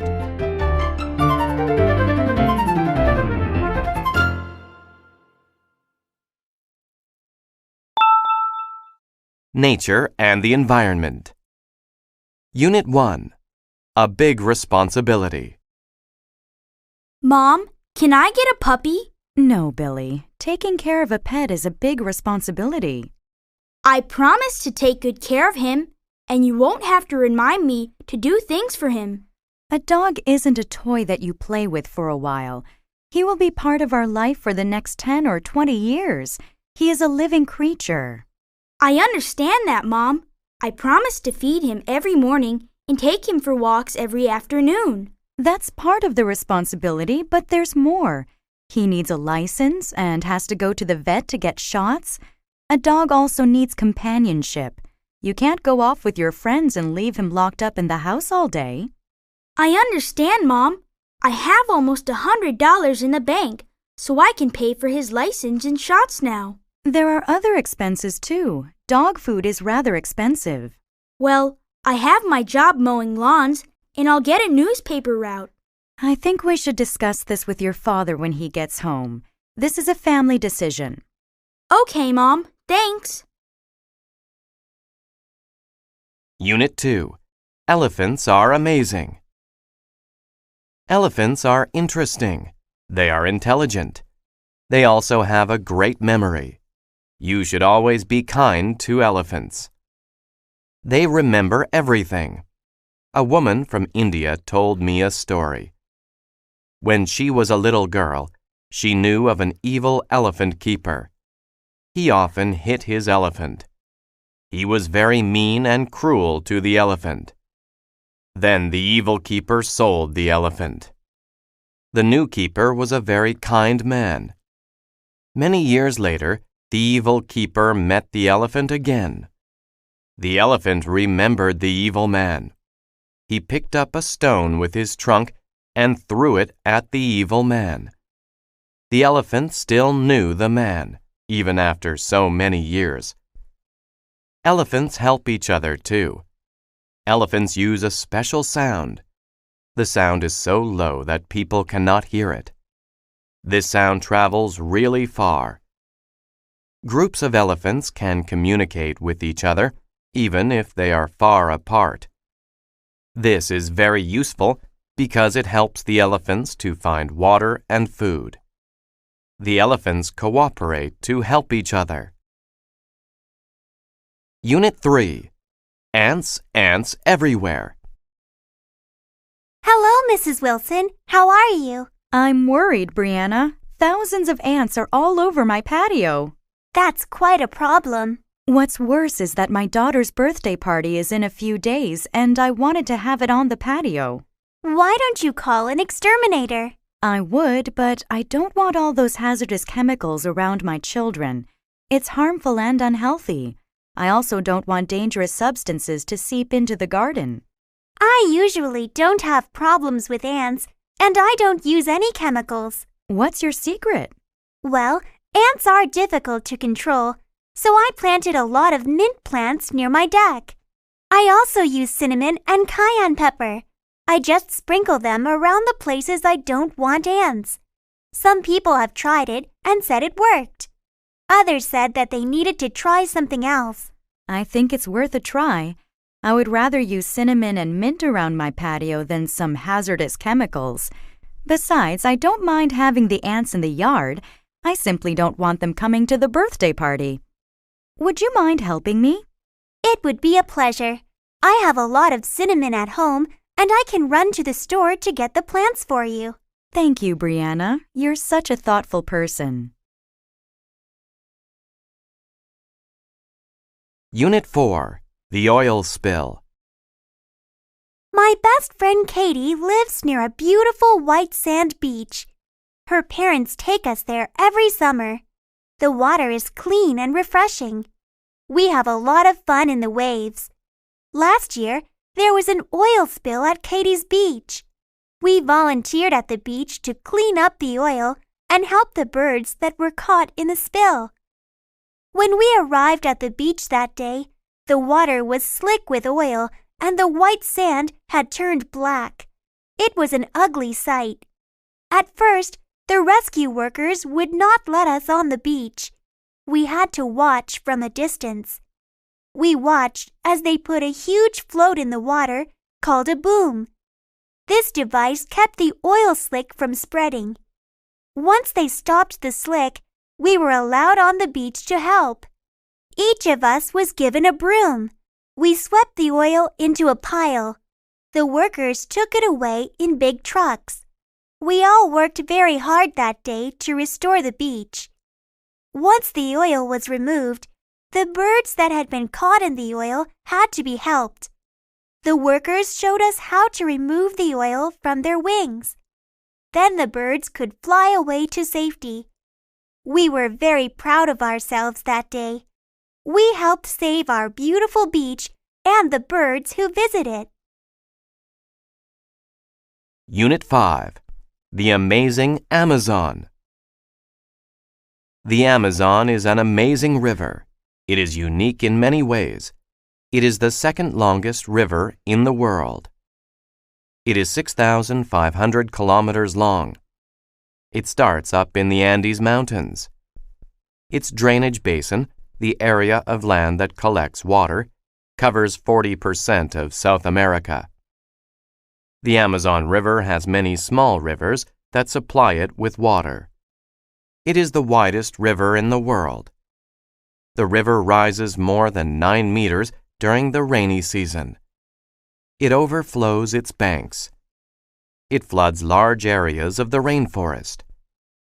During that time, in some parts, it has a width of up to 40 kilometers. The Amazon River is over 325 kilometers wide at its mouth. It has more water than any other river in the world. The Amazon River is also home to many animals. Over 2,000 types of fish live in the Amazon River. One kind of fish is the piranha. The piranha is a terrifying fish. A piranha grows up to 60 centimeters long. It hunts in a group. A group of piranha can kill and eat cattle in a matter of minutes. They are so efficient that only the bones are left. This fish is one of the most dangerous creatures in the Amazon River. Science and Technology. Unit 6. Research. What are you doing, Billy? I'm doing research. I found a lot of great websites. You know, I think you might want to go to the library and look at some books. I don't want to. It takes too much time. And besides, this is fast, easy, and fun. This paper will be done in no time. The internet is great for finding information, but it is also full of misinformation and lies. You don't really know what you are looking at unless you are at a reliable site. It's safer to get some books first and then search for more information. Grandma, I love you, but I think you're a little old-fashioned. Look at all this great information. My report is on Albert Einstein. Now, according to the site, he was born in 1979, came up with the theory of relatives, and was awarded the Nobel Prize for Physics in 1922. Your information is wrong. Albert Einstein was born in 1879 and developed the theory of general relativity. He won the Nobel Prize in 1921. Wow, that means all this stuff is inaccurate? How did you know all that? Come with me to the library and I'll help you find the books with those facts. Thank you, Grandma. You're a real lifesaver. Unit 7. A new calculator. Hi, I'd like to see your calculators. Did you have a certain model in mind, ma'am? I'm not thinking of any specific model. I want something simple for basic math. Is it for personal use? Yes, I just need it for shopping and keeping track of my bills. Well, the great thing is that these simple calculators are very inexpensive and small. Here is a solar model that never needs batteries. It is thin, too. It's too small. I can't read the numbers very easily. How about this one? It is a pocket calculator. It's a bit bigger. The display is easier to read. Yes, I can see the numbers better. It is easier to hold, too. Is it also solar? Yes, it is. It is battery-powered as well. It has an 8-digit display. This calculator also has a memory key. How much is it? It is only $5 plus tax. It comes with a 1-year warranty. I'll take it. Unit 8. Racing Robots. I have been interested in robots for as long as I can remember. The first thing I did when I entered high school was join the Robotech Robot Making Club. We get together after school every day and create our own robots. Nowadays, it is very easy to find kits to build your own robot, and these are what we use. The highlight of the year for us is the annual Robot Maze Race. Everyone who wants to take part has to make a small computer-controlled robot. You need to race it to the center of a maze. We work together in teams of 3 or 4. This year, I am working with 2 students who won last year's competition, so I think we have a really good chance of winning. Our robot is about 30 centimeters high. It weighs 2 kilograms. It should be really quick. We have been practicing often, and we have already equaled last year's speed, so we just need to get a little faster. We are keeping the design of our robot secret. If we win, we will get $500. I hope this will be my lucky year. Unit 9. Online Chatting. Philip, are you still chatting online? It's 9:30 p.m. You have an exam tomorrow. Yes, Mom. I'll get off in a minute. I read some articles about chatting online. I'm not so sure you should be spending so much time in front of your computer. Mom, that seems unfair. It can be very educational. You meet people from all over the world who talk about lots of different things. Okay, maybe these people share their knowledge. I still think it is better to join clubs and socialize with real people. Do you think chatting online causes bad behavior? Online chatting can be very addictive, not to mention expensive. Well, if you have DSL, chatting is not expensive. Also, not everyone who chats is an addict. Disabled people are better able to socialize online. You know, not every area is wheelchair accessible. True. However, I've read that there are lots of strange people online who are dangerous. I'll be careful. Besides, you can always see what I'm writing and who I'm writing to. In my opinion, the biggest fault with chatting online is the lag time or delay in the system. I agree. I have noticed that there is some lag time in you getting off the computer. Unit 10. The Nobel Prize. One of the greatest achievements in the world is to win the Nobel Prize. It has been given to people since 1901. There are prizes for physics, chemistry, and medicine. There are also prizes for literature, economics, and peace. The Nobel Prize is named after Alfred Nobel. He was born in Stockholm, Sweden, in 1833. Alfred Nobel invented dynamite in 1866.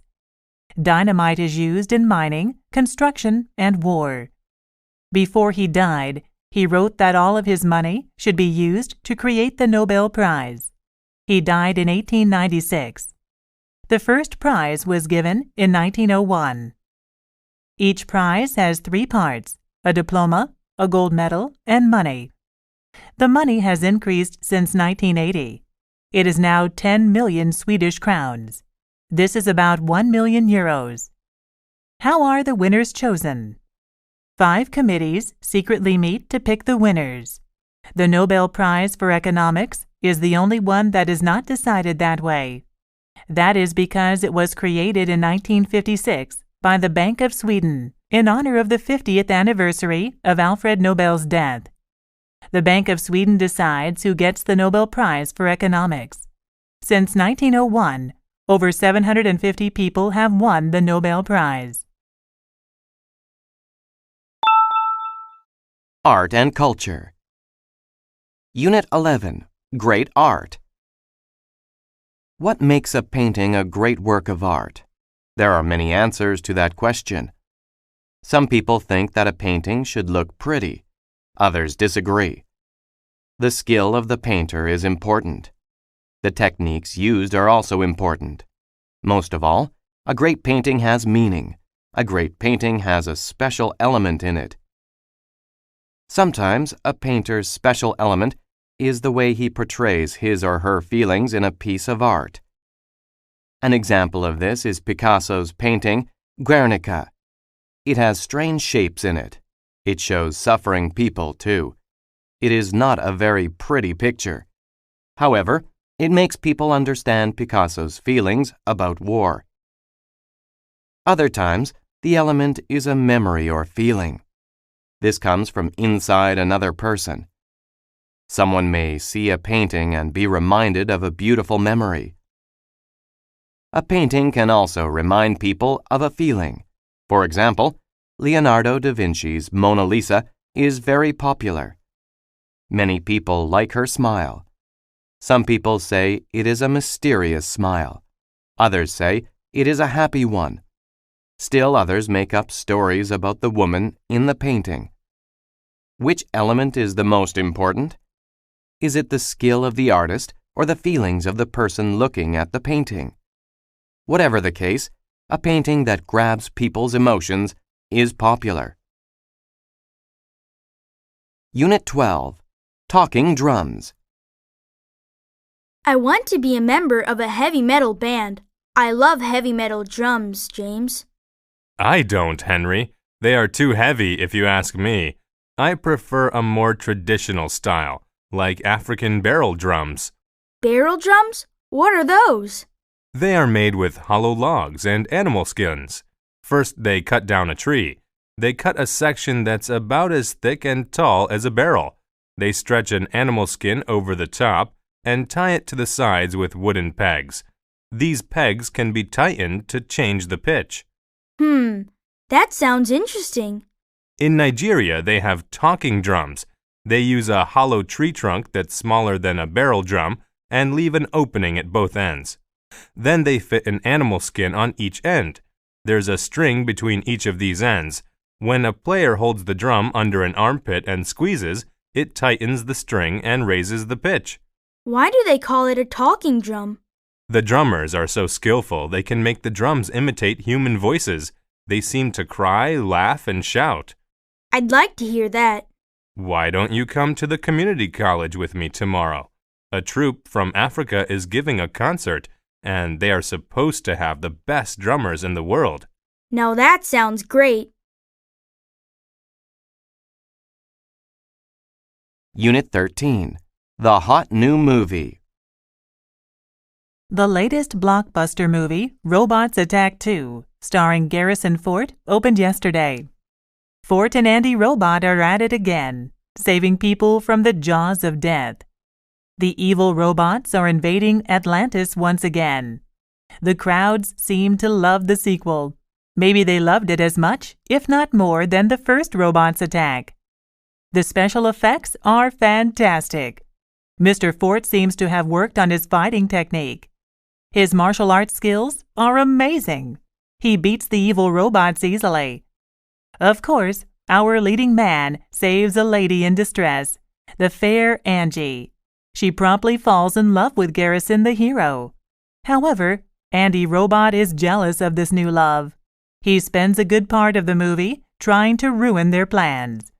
Another surprise is the evil robot Homer, who decides he wants to become a do-gooder. His partner, Ethel, works hard to make him return to his evil ways. Does Andy Robot succeed in rescuing Garrison Fort from love? What about Ethel? Does she bring Homer back to his evil ways? To find out, head for the theater, buy a ticket, and sit back and relax. Unit 14. A Faux Pas. It happens a lot. So many people visit and live in foreign countries nowadays. The culture and manners of every country are different. It is likely that a foreigner will say or do something inappropriate. This is called a faux pas. In one culture, it is fine to do something one way. In another culture, it is rude. For example, my friend visited a relative in Israel. She offered to wash the dishes. She did not know that it was important to wash the meat dishes with a special sponge. She used the wrong sponge. Her friend's father was very upset. In Canada, it is fine to use the same sponge to wash all of the dishes, but not in Israel. Something similar happened to me when I visited a temple in India. I was surprised when two officials stopped me and told me to take off my shoes. It was only then that I realized that people are not allowed to enter a temple with their shoes on. I was very embarrassed. Of course, I apologized for my mistake. A faux pas is embarrassing. No one wants to be rude. No one wants to cause problems. However, when two cultures meet, there can be misunderstandings. The next time someone is rude, be patient and understanding. He may think he is acting politely. Unit 15. The List. Thanks for coming, Dad. I can't believe my first day of school is just next week. Your mother and I are proud of you. Greer is a very prestigious art school. There is an enormous list of art supplies. They are mostly items I don't recognize. Let's look for the supplies that you recognize, Megan, and then we can get help with the rest. I need a large drawing board. I also need a drawing pad 1 meter by half a meter in size, newsprint paper, and a set of artist's drawing pencils. Here is the drawing board, and I noticed the pencils over there. What's next? I need watercolor paint, various brushes, India ink, and a fountain pen. They are on the wall display. Now we need to locate the vine charcoal. Excuse me, miss. Yes, sir. How can I help you?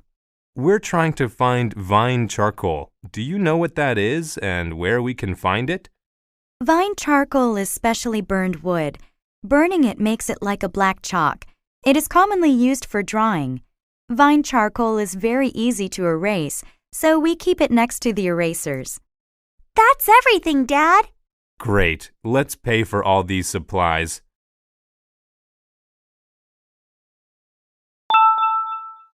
Leisure and Entertainment.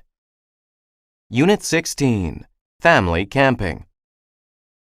There are many popular leisure time activities, but one of the most enjoyable is family time. Most people enjoy being with their families. There are many things to do with your family, too. Families can go to the movies, travel, visit museums, and play sports together. The most common family activity is probably camping. Many families like camping. It is a chance for the whole family to work together. They can stay in the wild, children gather dry wood for the fire, their parents set up the tents, then the whole family gathers around the fire. They enjoy a special meal together. Then they set off into the woods with a compass and a map. After hiking the trails, everyone gets a fishing pole. Each person casts the fishing line out into the river. Who gets the biggest fish? It's a great contest. Later, the children clean the fish by the river. They take the scales off the fish. Mom fries the fish over the campfire. Dad cleans up when everyone is finished. You don't want wild animals coming to eat your leftovers.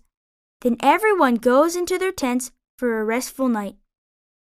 While there are many things that families can do together, camping is probably the most exciting. Unit 17. The Amusement Park. I love this amusement park, Fran. Thanks for suggesting it. I am having a fantastic time. There's that new ride. It's called the Volcano, and it's supposed to be amazing. That looks awfully high. Do you really want to try it? We've experienced the rocket, the giant Ferris wheel, and those bumper boats. Don't you think that's enough?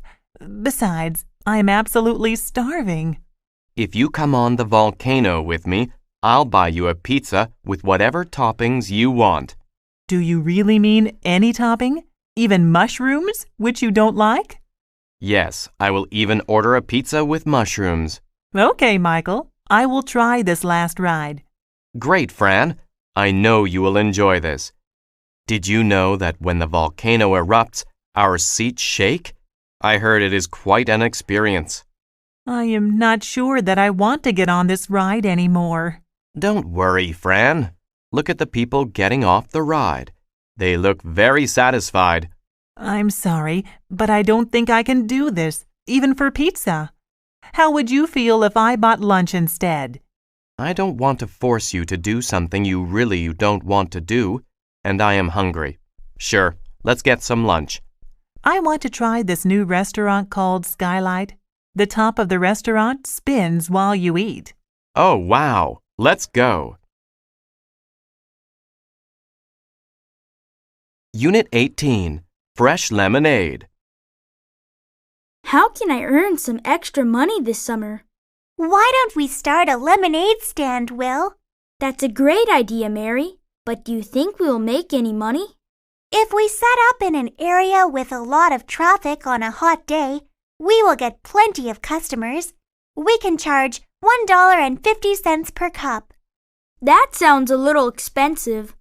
But we need to charge that much to cover our expenses. By charging $1.50 per cup, we can make good money with our lemonade stand. Okay, what do we need to get started? We need the ingredients to make lemonade. So we need lemons, sugar, and water. We need something to keep our money in, a sign to advertise the lemonade, paper cups, and a cardboard box to use as a stand. Should we sell food to go with the lemonade? I think that would be too complicated. We would need a permit and either a cooler or stove. We should stick to just selling lemonade. You're right. Let's just keep it simple. Okay, let's get set up and think of a plan to get some customers and make some sales. Why don't I attract the customers and you serve the lemonade? Sounds good to me. Unit 19, At the Movies. Ticket prices have certainly gone up. Yes, but I really needed a break, so if the price is a bit higher, it doesn't matter. Besides, I really want to see this movie on the big screen. Would you like something to snack on while we watch the movie? Sure. What do they have? It looks like the standard popcorn and soda, but there's also ice cream, hot dogs, and coffee. I have a craving for chocolate, but I should attempt to eat something healthy. I want to avoid getting sick this year. I'm trying to change my diet. I'm afraid the healthiest item may be the coffee. Do they have any muffins? No, but they do have brownies. I haven't had a brownie in a long time. Please get me a brownie and a coffee. What are you getting? I'm getting the large popcorn and a cola. Here is some money. It's on me. No, please. The tickets were extremely expensive. I know you are on a restricted budget. I insist. Did you want cream and sugar in your coffee? Well, thank you very much. No cream in the coffee, please. So you probably don't want sugar either. No, I think there is enough sugar in the brownies. I'll find us some seats near the aisle. Unit 20, Hobbies. When someone does an activity that is not a part of his or her job and is done for fun, it is called a hobby.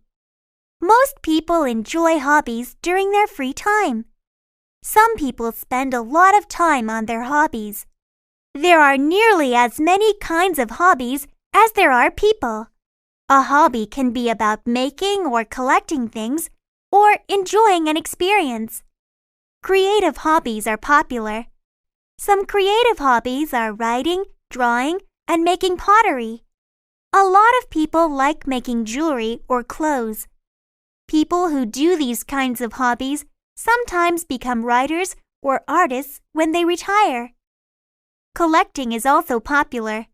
Most collectors used to buy coins, stamps, or baseball cards. Today, toys, games, and model cars are trendy.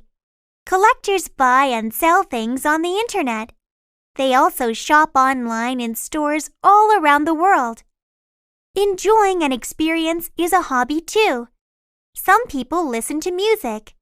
Others watch movies or read books. Many people travel or play sports. Helping people is a hobby. There are places you can help build houses for poor families.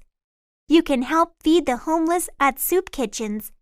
You can also tutor children or help the elderly. A hobby is something that is done for fun. With so many choices, there is no reason not to enjoy a hobby. School and Family. Unit 21. Defense. Stay low and bend your knees. Come over here. Yes, Coach? Jackson, when you're playing defense, keep your knees bent and your body low. It helps you keep your balance, and it allows you to move more quickly in every direction. Like this? That's right. You should attempt to stay on the balls of your feet. It's like you are getting ready to pounce. Athletes never rest on their heels. Should I stand with my legs close together or far apart? It is best to keep them about shoulder width apart. Bend your knees and keep your back straight. Spread your arms straight out at your sides. This seems almost like I'm getting ready to attack the ball. It is a little bit like that. Your stance looks much better than before. Coach, how do I move forward and backward on defense? I feel like my stance is fine, but when I try to dart toward my opponent, I keep tripping over my feet. When you move forward, put your right foot in front of you with your toes pointing in the direction you want to go. When you move backward, just reverse it. Follow the direction of your left foot. How are you feeling? My legs are tired and my back aches. Playing defense is hard work. Take a break, then we'll try it again. Unit 22. The Importance of Writing. This is terrible. I hate this assignment. What's wrong, Timmy? I'm frustrated because I need to write a book report and I can't get started. May I see your paper? There's nothing here. I can't think of anything to write, and it's due tomorrow. To make matters worse, we have to perform an oral presentation in front of the entire class. I don't see the purpose of writing a book report anyway. Writing is a necessary skill that you'll use for the rest of your life. This book report is just one way to begin learning that skill. It's another form of communication and a means of expressing your thoughts. It allows others to understand what is in your heart and mind. I've never had to write before. Why should I start now? Now is the best time to begin. The best writers read a lot and practice writing. Anyone can learn to write well. I know you can do it. Okay, Mom. When you put it that way, I think I can do it. That's the right attitude. Let's try to organize some of your thoughts by brainstorming. What can you tell me about the book? The book? I've only watched the movie. Does that count? Oh, goodness. What kind of child am I raising? One that probably won't be a famous writer.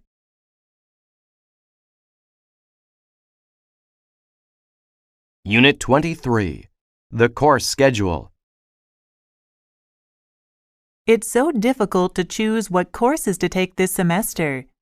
Henry, have you chosen all of your courses yet? No, Sue. I'm having a hard time making up my mind, and I still need to select 2 more. Do you have any ideas? Do you know anything about the professors? I heard that the psychology professor is tough but fair. If you work hard, you can get a good grade. Psychology sounds interesting. How about we both sign up for psychology? Then we'd be in the same class, and we could help each other with assignments. I remember the last class we took together. I'm not so sure that's a good idea. Oh, come on. It would be fun. I promise I'll attend the classes and not just borrow your notes this time. Thanks. I was thinking about taking film studies. Why don't you take that? I like going to the movies, but I don't want to study them. I know someone who took that course last year, and she said it's very easy. Almost everyone gets an A or a B, and there is no homework. That is tempting, but I want to learn something useful. Fine, but don't complain to me if you get a C.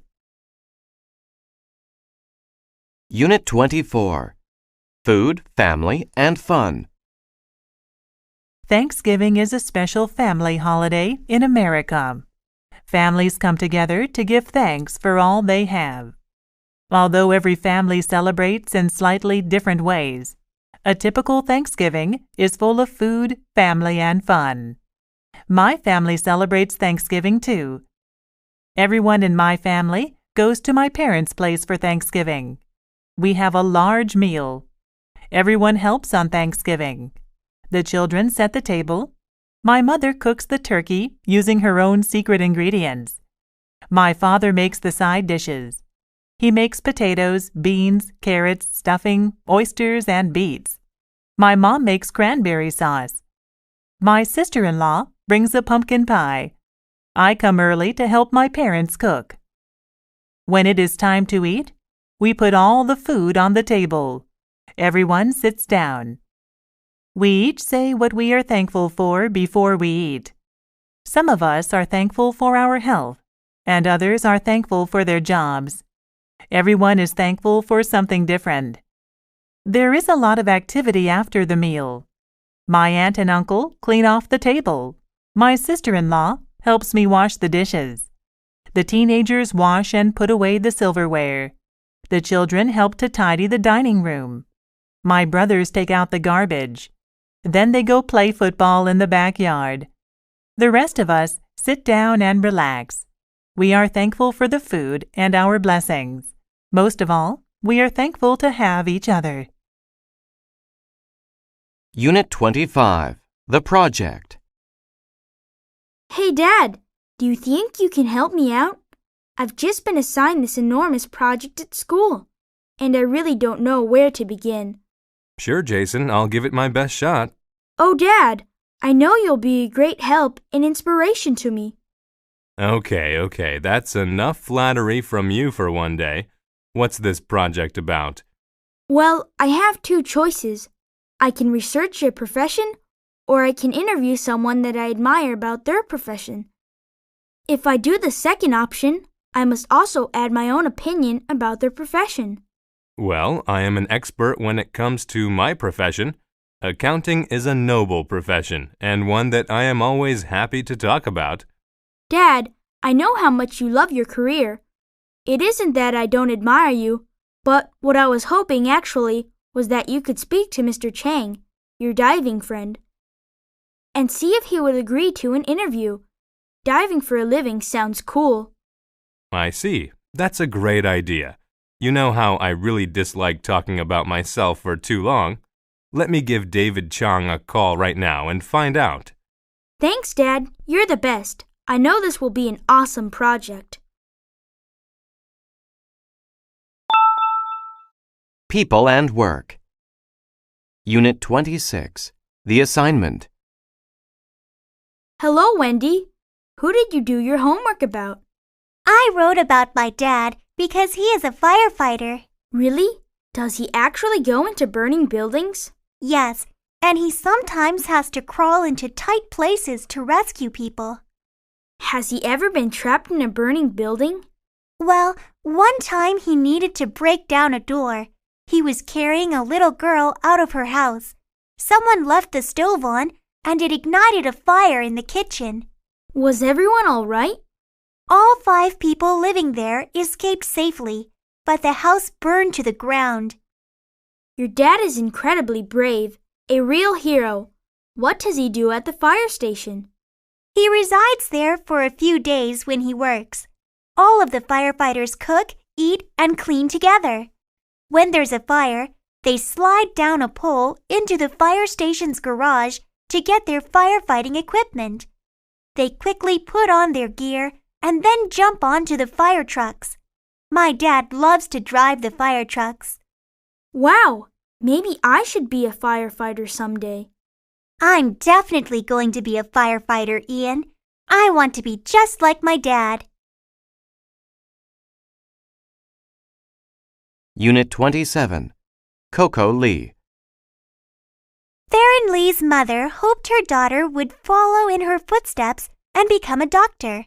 However, Theron always knew she wanted to sing. In her spare time, Theron sang along with pop songs. Theron also entered singing contests. She won many competitions. Her big break came after high school. She was on vacation in Hong Kong and took second place in an important singing competition. She got a recording contract with Fancy Pie Records and, a few years later, Sony. Today, Coco Lee, as she is now known, is one of the most famous pop singers in the world. She was born in Hong Kong on January 17, 1975, but she was raised in San Francisco. She has made records in English and Chinese. Her 1998 album, Di Da Di, won the MTV Asia Music Award for Best Album and Best Music Video. Coco's next album was in English. It was called Just No Other Way. It introduced her to American audiences. Apart from her beautiful voice and stunning looks, Coco Lee is intelligent. She had a 3.8 grade point average in college. She also earned a double major in biochemistry and bioscience. One of her dreams, she says, is to help find a cure for cancer. Who knows? Coco's mother may yet get her wish. Unit 28. A blind date. What's wrong, Mike? You appear to be depressed. I haven't slept in days, and I feel awful. My fiancé and I broke up just before I went to Madrid for the concert. Why didn't you say something? No wonder your playing sounded so bad. Oh dear, I'm really sorry. It was an appalling performance, I agree. I was miserable and unhappy, but I had to perform anyway. Have you been seeing anyone else since you broke up with her? No, I have been working overtime instead. The conductor was not pleased with my last performance. Besides, don't you think it's too soon? Not at all. You might just need to get out and socialize. Hey, I've got a fabulous idea. Oh no, not another one of your ideas. What is it this time? Do you remember me telling you about Julia, a friend from work? I think so. Why? Well, she is single. I could set up the two of you. A blind date? I tried that when I was younger, and it was a disaster. Come on, Mike. I'd be helping two friends who will, of course, have a great time together. She has a charming personality, and she also plays the oboe. You can go to the concert in the park on Saturday afternoon. Maybe you can have coffee afterwards. She plays the oboe? Okay. Let me know when and where to meet her. Unit 29. Crime does not pay. Have you ever thought about committing a crime? Have you ever dreamed about holding up a bank and driving away in a fast car? Or have you ever thought about taking a famous painting from a big museum? There are many stories in movies and on TV of criminals who make a lot of money. They go on to live a life of luxury. However, for every successful criminal, there are many, many more who fail. These crooks soon regret their crimes. Take the example of a man in Winnipeg who tried to break into cars in a police academy parking lot. The man was found by the police in the parking lot. They saw him trying to open the doors of all the cars. The man was hoping to find some loose change or maybe take some good car stereos.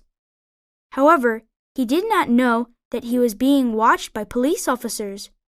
He chose the parking lot because it was in a very quiet area. He thought that no one would see him. He was soon arrested by the police. A foolish criminal like this man shows us that crime does not pay. Unit 30. A job interview. Hello, Ms. Jones. Please come in and sit down. Thank you. So you're applying for the position of computer technician? Yes, that's right. My name is Mr. Smith, and I will be interviewing you today. Nice to meet you. Can you tell me a little bit about yourself? As my resume shows, I graduated from Leeds University with a computer science degree. During my junior and senior years, I worked part-time as a computer lab monitor in the university. As part of that job, I helped students with PC and desktop application problems and did hardware and software maintenance. I also taught a weekly 1-hour class on how to use Microsoft Office applications. How would you describe yourself? I really enjoy problem solving, and I'm hardworking. I'm also very organized, so when I have a lot of problems to deal with, I make a list and work through it from the most to the least urgent. That way, I can get everything done within the set deadlines. That's a good way to manage your time. Just one more question. Why do you want to work for us? Your company is well known and is respected in the computer industry. I would really like a chance to be part of your company. Okay, thank you for coming in. I'll be in touch. Thank you. Goodbye. Sports and Health. Unit 31. An ounce of prevention. Hi, Sandy. I have a question for you. Sure, Joe. I need to have a physical examination, and there is a new clinic on Elm Street. Have you heard anything about it? One of my friends went there recently. She said it was very hygienic and well run. It is great to have a new clinic close by, since there is a shortage of doctors around here. Why are you going? I've just joined a gym. I want to get more exercise, and they require a medical exam before I can start. What kind of tests do they want you to have? They want to know my blood pressure, how much I weigh, and results from a blood test to check for any possible diseases. I feel terrific, so I'm not worried. I had a routine checkup last month, and the doctor discovered that my blood pressure is a little high. It's not serious, but I am glad that I found out about it. I am walking every day, and I have to cut down on my salt intake. I would rather not take medicine if I don't have to. The change in diet has really made me feel better. You know the saying, an ounce of prevention is worth a pound of cure. I think you are right. Prevention is very important. I'm going to call right now and set up an appointment. Unit 32. Herbal Medicine. Everyone wants to be healthy. People see doctors. They take pills to stay healthy. However, plants have been used to heal for thousands of years. More and more people are trying herbs to stay healthy. Plants used to heal are called herbal medicine. There are many plants used in herbal medicine. Each plant is used in a certain way. Herbal medicine works more slowly than most pills.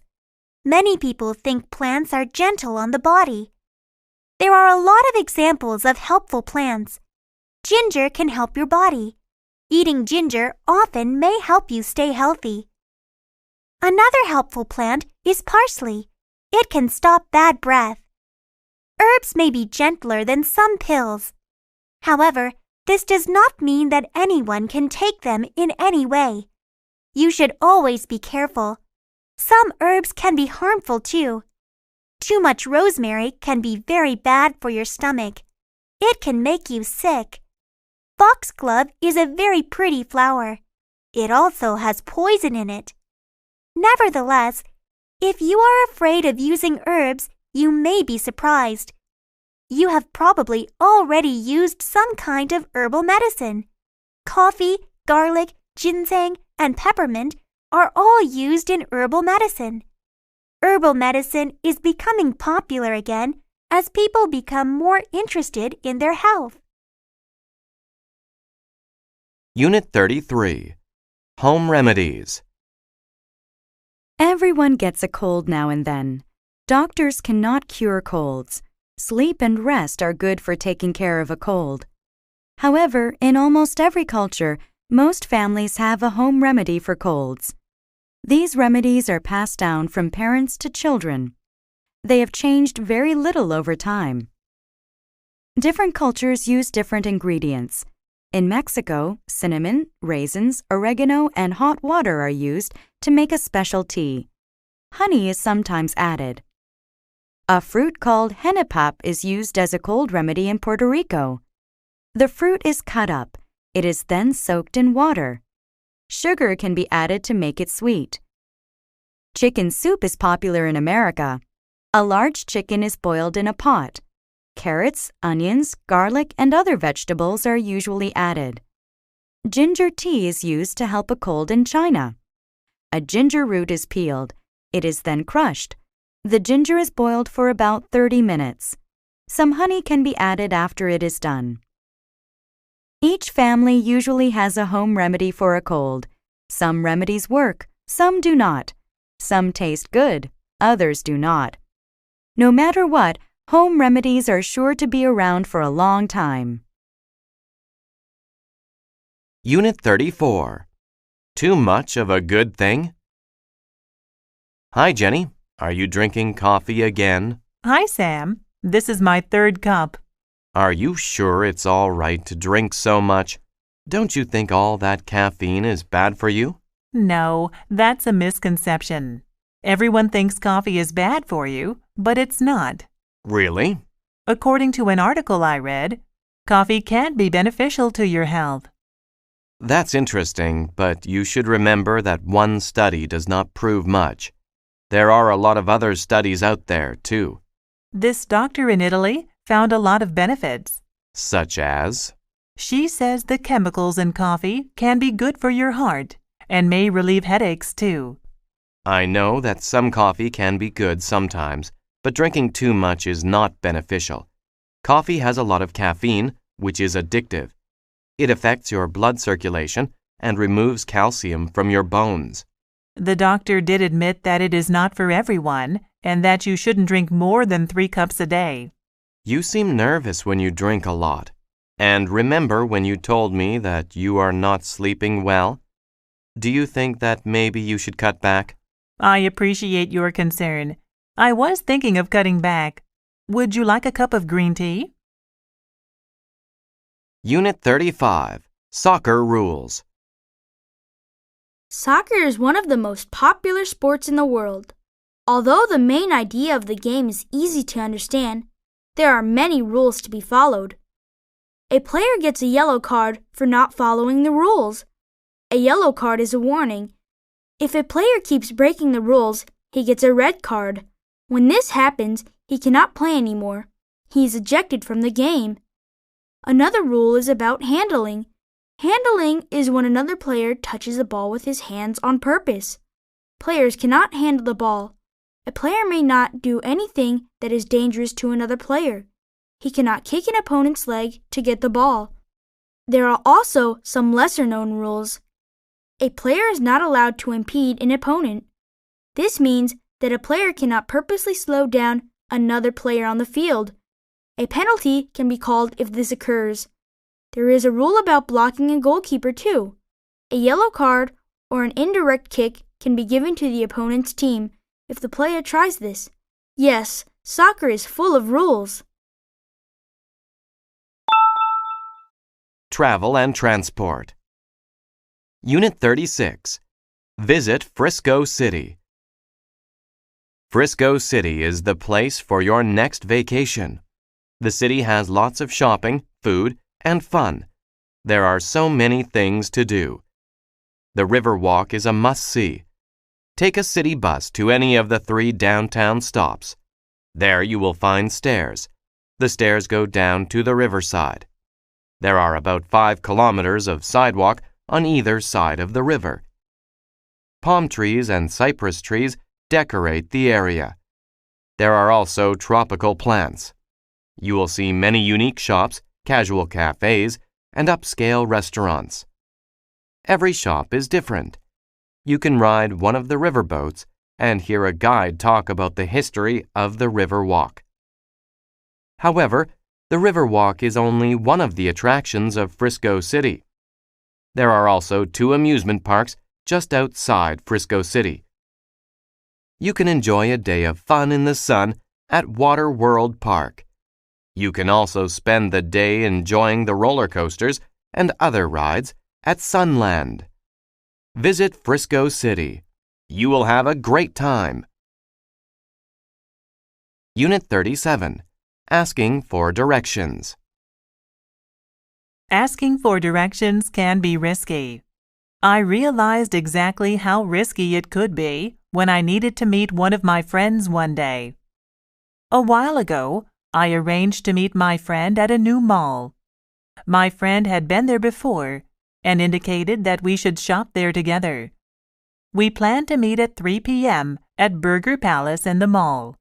When I arrived at the mall, I realized I did not know where Burger Palace was, so I asked a woman for directions.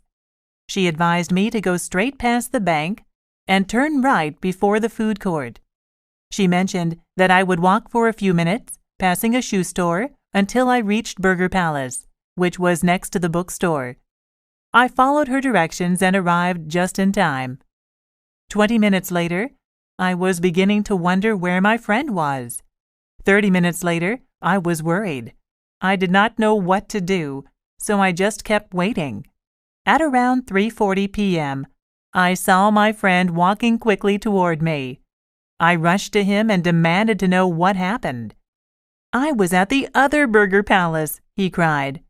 We had not realized there were 2 Burger Palaces in the mall. Since then, I have made sure that I get the directions from my friends before I go to meet them. It saves me a lot of trouble. Unit 38. Fixing a flat. When your car gets a flat tire, do not panic. First apply your brakes and pull over. Inside the trunk, you will find a spare tire and a toolbox. One of these tools is a jack, which is a tool you use to raise the car.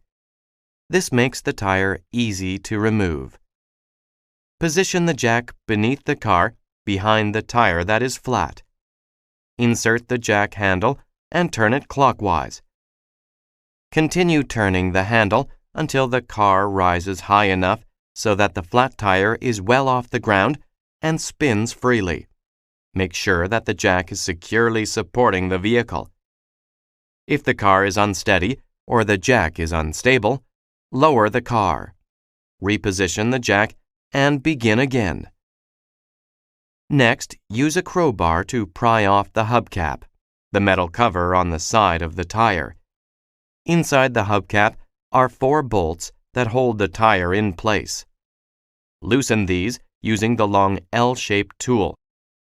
Push firmly on the tool to get the bolts to turn. It may be difficult. Once the bolts are loose, the flat tire can be pulled off easily. Now you can put on the new tire. Once it is in place, replace the 4 bolts and tighten them. Place the flat tire and the toolbox back in the trunk. Finally, drive to the nearest service station and get your flat tire fixed. Unit 39. The exchange rate. Welcome to the Atlanta International Airport, ma'am. How may I help you? I am traveling to Venezuela. Can you tell me what the exchange rate is for the dollar? One moment, please, and I will look it up. The currency in Venezuela is the bolivar. The exchange rate is 200 bolivars per dollar. That seems rather low. Are you certain that that is all the dollar is worth? There may be several local businesses that may exchange for a higher rate, but the official rate is the one I gave you. Can I exchange $100? I need to have some money for a taxi and a hotel once I arrive in Caracas. No problem. Here is your money. Would you like a receipt? Yes, please. I will need it to keep track of my business expenses. Is there anything else I can do for you? I just have one more question. Do you know where I can exchange dollars in Venezuela once I arrive? I will probably need more cash, and I want to find a reliable exchange. The best place to exchange money is at a large bank. They will always give you the official rate. You can also find money exchange stores in most large cities. Wonderful. I will look for a bank. I appreciate your advice. My pleasure. I hope you enjoy Venezuela. Unit 40. The First Nations. The First Nations are the people who lived in North America before Europeans migrated there. There is a place in Canada where you can learn about the culture of the First Nations. It is where the First Nations people used to live. Now, a visitor center is there. There is also an archaeology lab and walking trails. You can learn about the culture through the displays in the center. The displays show everyday activities. They show how the people lived. The gift shop in the visitor center sells crafts made by the First Nations people. There are jewelry, paintings, and pottery. You can also eat at the restaurant.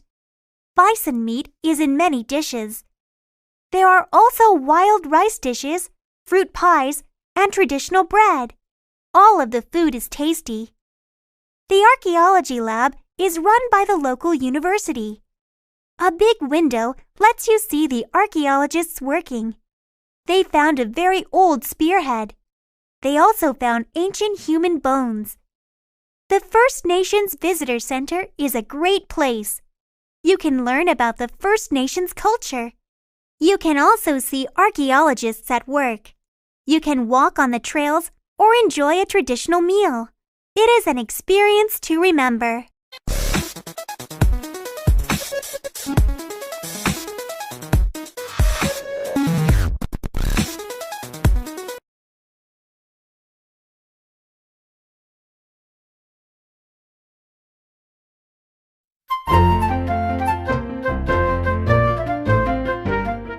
Listening practice through dictation 4.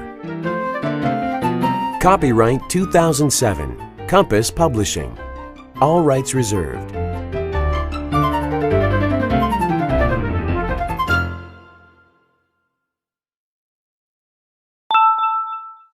Nature and the environment. Unit 1, Hibernation.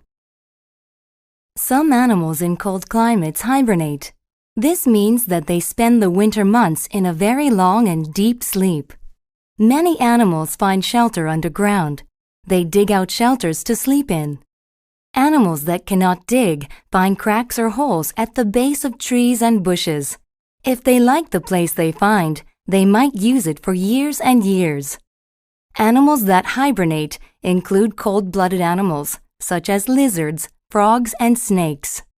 Many warm-blooded animals also hibernate, such as mice, bats, and squirrels. When these animals are hibernating, they seem like they are not alive at all. Warm-blooded animals seem colder to the touch, however, their blood is still very warm. Hibernating animals have a very slow heartbeat. They almost stop breathing. Extra blood sugar and fat in their bodies keep them alive. They eat lots of food just before they hibernate. Winters that do not stay cold are dangerous for hibernating animals. They can sometimes wake up in their shelters when it gets a little warm. Then they use energy by moving around. During winter, there is very little food. These animals can get very thin and weak. If they move around too much and do not eat, they can die. Animals hibernate to escape the cold. There are also animals in hot climates that escape the heat. During very hot or dry weather, they sleep underground. This is called aestivation. Unit 2, Falling Leaves. Autumn or fall is the season between summer and winter. The days become shorter and the air gets cooler. Trees sense these changes, so they start preparing for colder weather.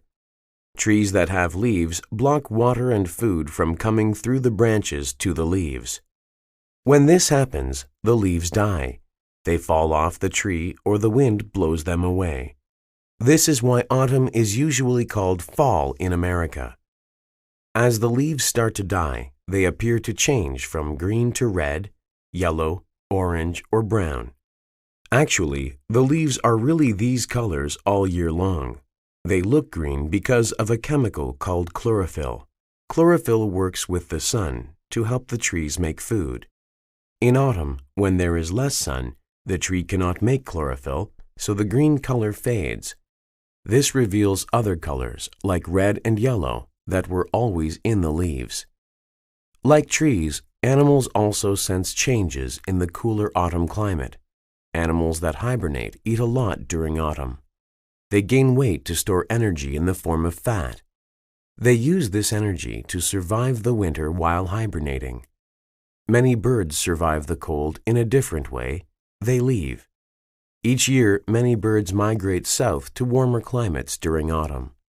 They migrate north again in the spring. Not a bad idea, if you ask me. After all, who would refuse a midwinter trip to sunny Thailand? Unit 3. How the Dinosaurs Disappeared. The death of the dinosaurs is a great mystery. About 65 million years ago, dinosaurs lived all over the earth. They had existed for nearly 200 million years. Suddenly, they all became extinct. Many scientists believe that the dinosaurs were killed by a large meteor. They think that this meteor was about 6 to 12 miles wide. It crashed into southern Mexico and made a hole about 130 miles wide. The crash threw dust and dirt into the sky. Dust clouds darkened the Earth's atmosphere. The crash caused fires, earthquakes, and tidal waves. The plants were killed. The oceans were poisoned. Very soon, there was no food left for the plant-eating dinosaurs. When they died, there was no food for the meat-eating dinosaurs.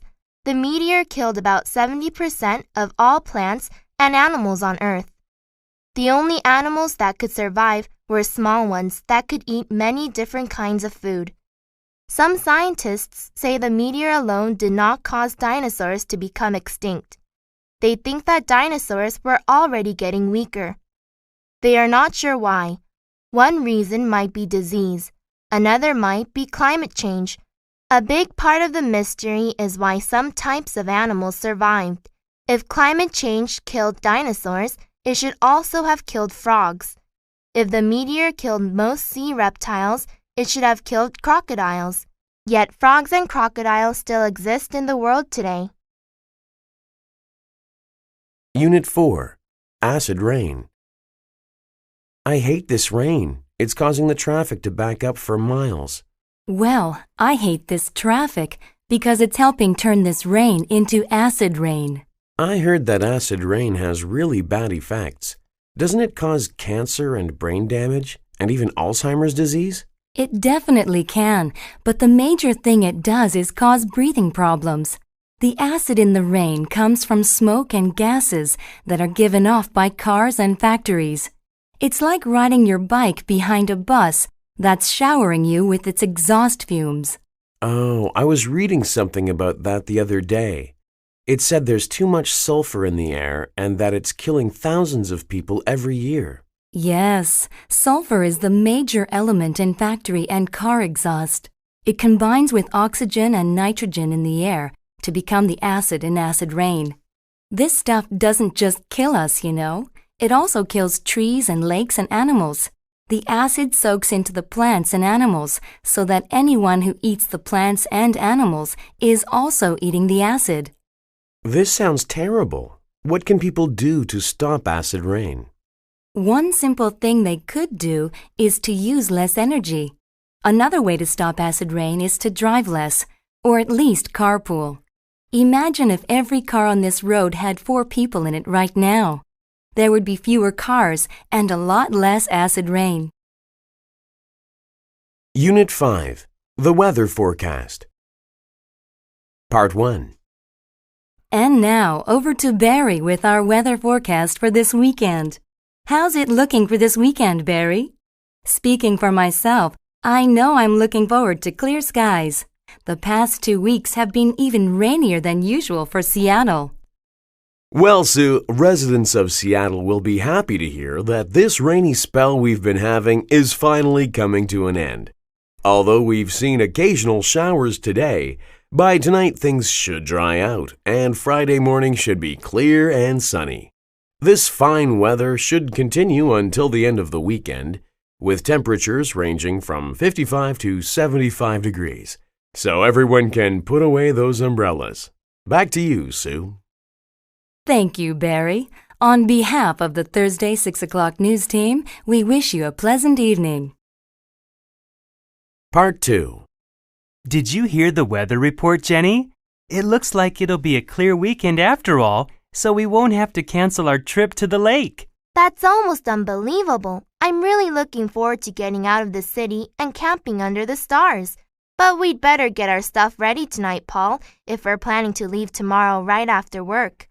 Yes, we'll need our tent, sleeping bags, camping stove, and a cooler for the drinks. What about food? Let's stop at a store and pick up some groceries on the way out. Sounds good. Well, we'd better get packing if we want to be ready to go by 5 p.m. tomorrow. Science and Technology. Unit 6. Who invented that? What's so funny? I can't concentrate on my work if you keep laughing loudly like that. I'm sorry. It's just that I'm reading this article in Science Today magazine about some of the unusual things that people have invented. These inventions are incredible. Okay, tell me about some of these inventions, and let's see if I think they're as funny as you do. All right. The first one is a ladder for spiders, a thin, flexible rubber strip which attaches to the top edge of the bath. Haha, I wonder how long it took someone to invent that. Another inventor has designed a portable seat that you wear on a belt around your waist. In this picture, it looks like a big plastic cushion. Well, that is very unusual, but who would want to walk around with a portable plastic seat hanging from their waist all the time? Another unusual invention is this one. Look, it's a car plate that indicates whether the driver is a man or a woman by using different colors on either side. There's one color for males and one for females. What's the point of that invention? The inventor says that other road users will change the way they behave. They will become more polite if they know a woman is driving, so there will be fewer car accidents. Huh, do you really think that will happen? That's completely unbelievable. Unit 7. The White Noise Machine. And now, ladies and gentlemen, the moment you have all been waiting for. Here's the winner of this year's science contest, Charles Moore. Charles, tell everyone about your invention. Thank you. For the science contest this year, I've invented a white noise machine. Let me explain what that is. Have you ever been kept awake at night because of the sound of traffic or people talking or loud music? These types of noise are sometimes called dark noise. Dark noise is made up of sounds that bother you so much that you can't concentrate on what you are doing. White noise is not exactly noise. In fact, white noise can't be heard at all. White noise is made up of invisible waves of sound that reduce the effects of dark noise by making sounds of the opposite frequency. It's like being in the ocean and seeing a large wave coming toward you. It might knock you down. But if you could send a wave, or many small waves, toward the big wave, it wouldn't be as powerful, because the small waves would hit it and reduce its size. My machine does this with sound. As a sound enters the microphone, the machine determines the sound's frequency. Then it makes a sound in the opposite frequency that cancels out the first sound. I hope my machine will give some peace and quiet to people living in noisy places. Thank you. Unit 8. Inches and Centimeters. Hi, Julie. I'm trying to figure out the dimensions of this MP4 player I want to buy, but I'm having trouble converting these English measurements. You're really good at mathematics, aren't you? It says that the MP4 player is 3.6 inches tall and 2 inches wide, but what does that mean in centimeters? Well, according to my math book, 1 inch equals 2.54 centimeters, so to convert that, we need to multiply each English measurement by that number. Wait, I have a calculator in my pocket. Great!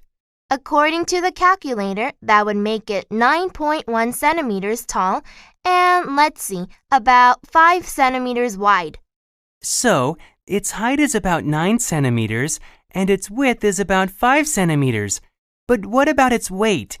The website says that it weighs 3.6 ounces. We multiply 3.6 by 28.3, which is the equivalent in grams, and that converts to about 102 grams.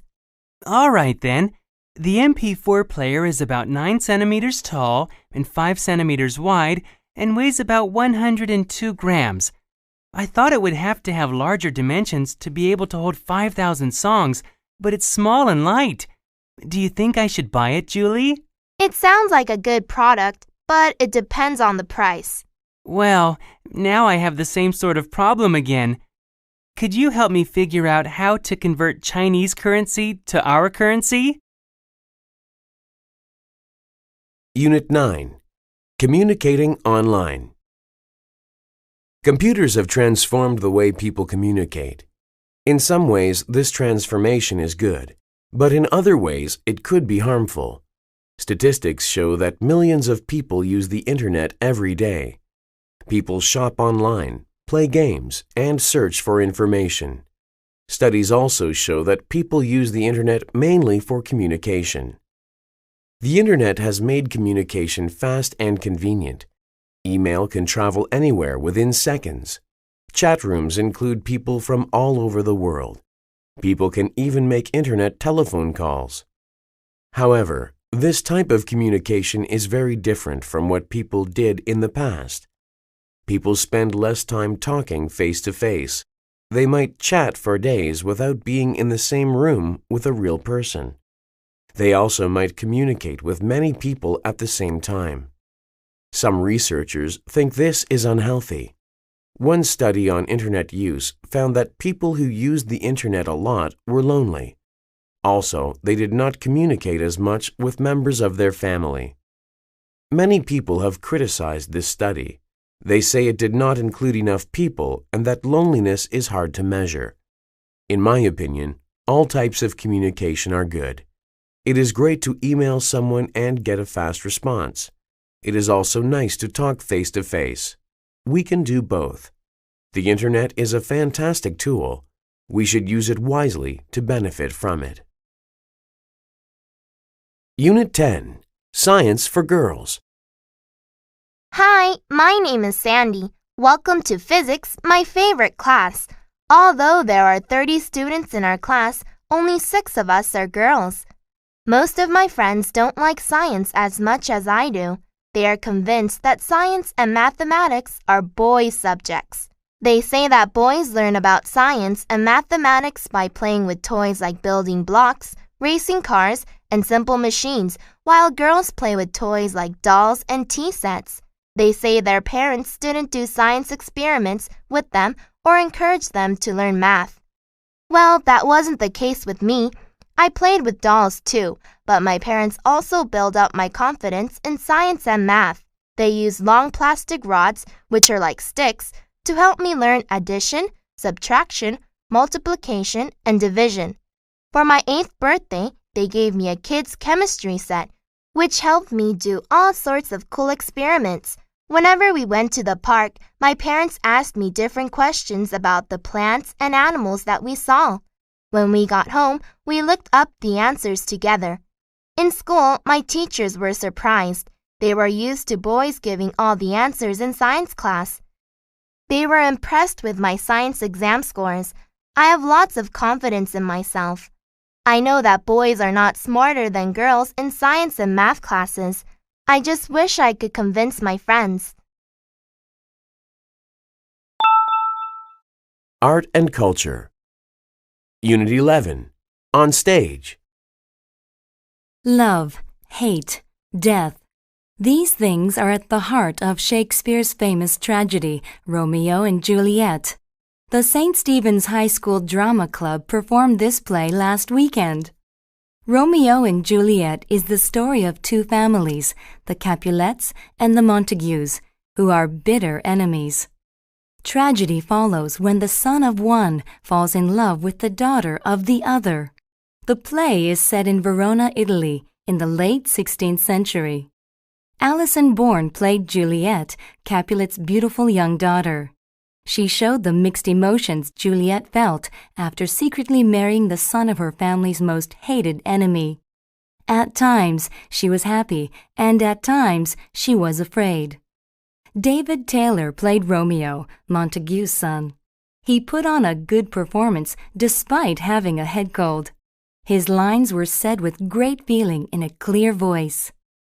Eric Parker was the perfect Tybalt, dark and angry. Maggie Jones played the nurse. She acted the part of a gossipy old woman very well.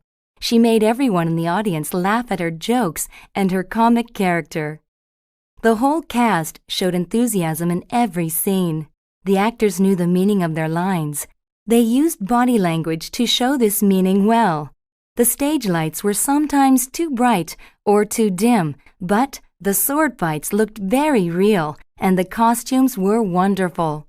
Overall, St. Stephen's production of Romeo and Juliet was a great night of high school theater. Unit 12. A famous portrait. The Mona Lisa is one of the most famous paintings in the world. It was painted by the great Italian artist Leonardo da Vinci between the years 1503 and 1505. The portrait was done with oil paint on a simple piece of wood. The portrait shows a woman in front of a landscape with mountains. Many people believe that the model for the painting was the wife of an important man in the area. However, some people now think that Da Vinci actually drew a picture of himself. They say the face looks similar to his. Apparently, Da Vinci loved the painting so much that he carried it with him at all times until he sold it to the King of France. The portrait is famous for several reasons. The best-known reason is for Mona Lisa's unusual smile. It is difficult to say if she is being pleasant or looking arrogant. Another reason the painting is famous is that it was stolen from an art museum in 1911. Both France and Italy sent people to look for the lost painting. It was then found 2 years later in a hotel in France. It is currently on display at the Louvre Museum in Paris. People from all over the world go to the museum each year to see the Mona Lisa. In fact, the painting has so much appeal today that it has been copied many times. Unit 13. Leonardo da Vinci. When most people hear the name Leonardo da Vinci, they think of art. But in fact, he was a man of many talents. He was a scientist, an inventor, and an artist. Leonardo da Vinci was born in 1452 in Vinci, Italy. When he was 14, his father sent him to Florence to train under Andrea del Verrocchio, one of the best artists in the area. Leonardo became better than Verrocchio. By his early 20s, Leonardo was famous for his painting. He was especially good at painting colors and details. This made his paintings very lifelike. His most famous paintings are the Mona Lisa and The Last Supper. Leonardo was also a great scientist. He was a good observer of life and nature. He would ask himself simple questions like, how do birds fly? Then he would try to find the answers. He was interested in everything. For example, he studied the inner workings of the human body. He would cut up dead bodies to examine their insides. Leonardo was also a talented inventor. He believed that by understanding how each part of a machine worked, the parts could be changed and combined in different ways to make new machines. Using his artistic talent, Leonardo drew pictures of many inventions. However, few of them were built and tested during his lifetime. For example, his parachute wasn't built until 1783. Also, his war tank wasn't used until World War I in 1917. Unit 14. Ludwig van Beethoven. Ludwig van Beethoven was a musical genius. He composed hundreds of songs in his lifetime. The first 4 notes of his Fifth Symphony, bum bum bum bum, are the most famous in the world. These notes are played on a trombone. Beethoven was the first composer to use trombones in a symphony. A symphony is a very complex and beautiful song. Beethoven wrote 9 symphonies in all. He said that he first composed symphonies in his head. He heard the part for every instrument in his mind before he wrote the first note on paper. Beethoven was born in 1770 in Bonn, Germany. His birthday was probably in December. Nobody is sure. He gave his first public performance at age 7. He wrote his first composition before he was 12. Sadly, at the age of 28, he started to go deaf. But he continued to compose music and to lead the orchestra. He never got married. After his death in 1827, friends found love letters that he had written to someone he called Immortal Beloved. To be immortal means to live forever. Beloved is a way of saying you love someone. His lover's name still remains a mystery. For these reasons, and because of his wonderful music, he is remembered as a remarkable man in history. Perhaps no other composer has had such a large effect on the history of Western music as Beethoven. Unit 15. A nice gift. We've been invited to Lisa and Tom's wedding in August, so we need to get them a present. Do you have any ideas about what to buy them? I don't know. I'm not very good at buying gifts for people. What do you usually buy people for wedding gifts?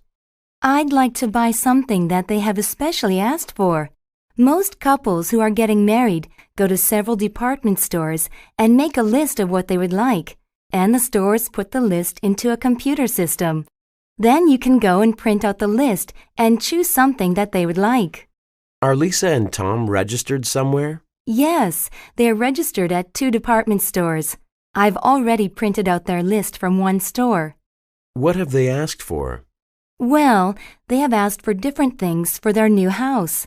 They would like towels, linens, decorations for the house, small appliances for the kitchen, china, silverware, crystal glasses, garden tools, and a patio set.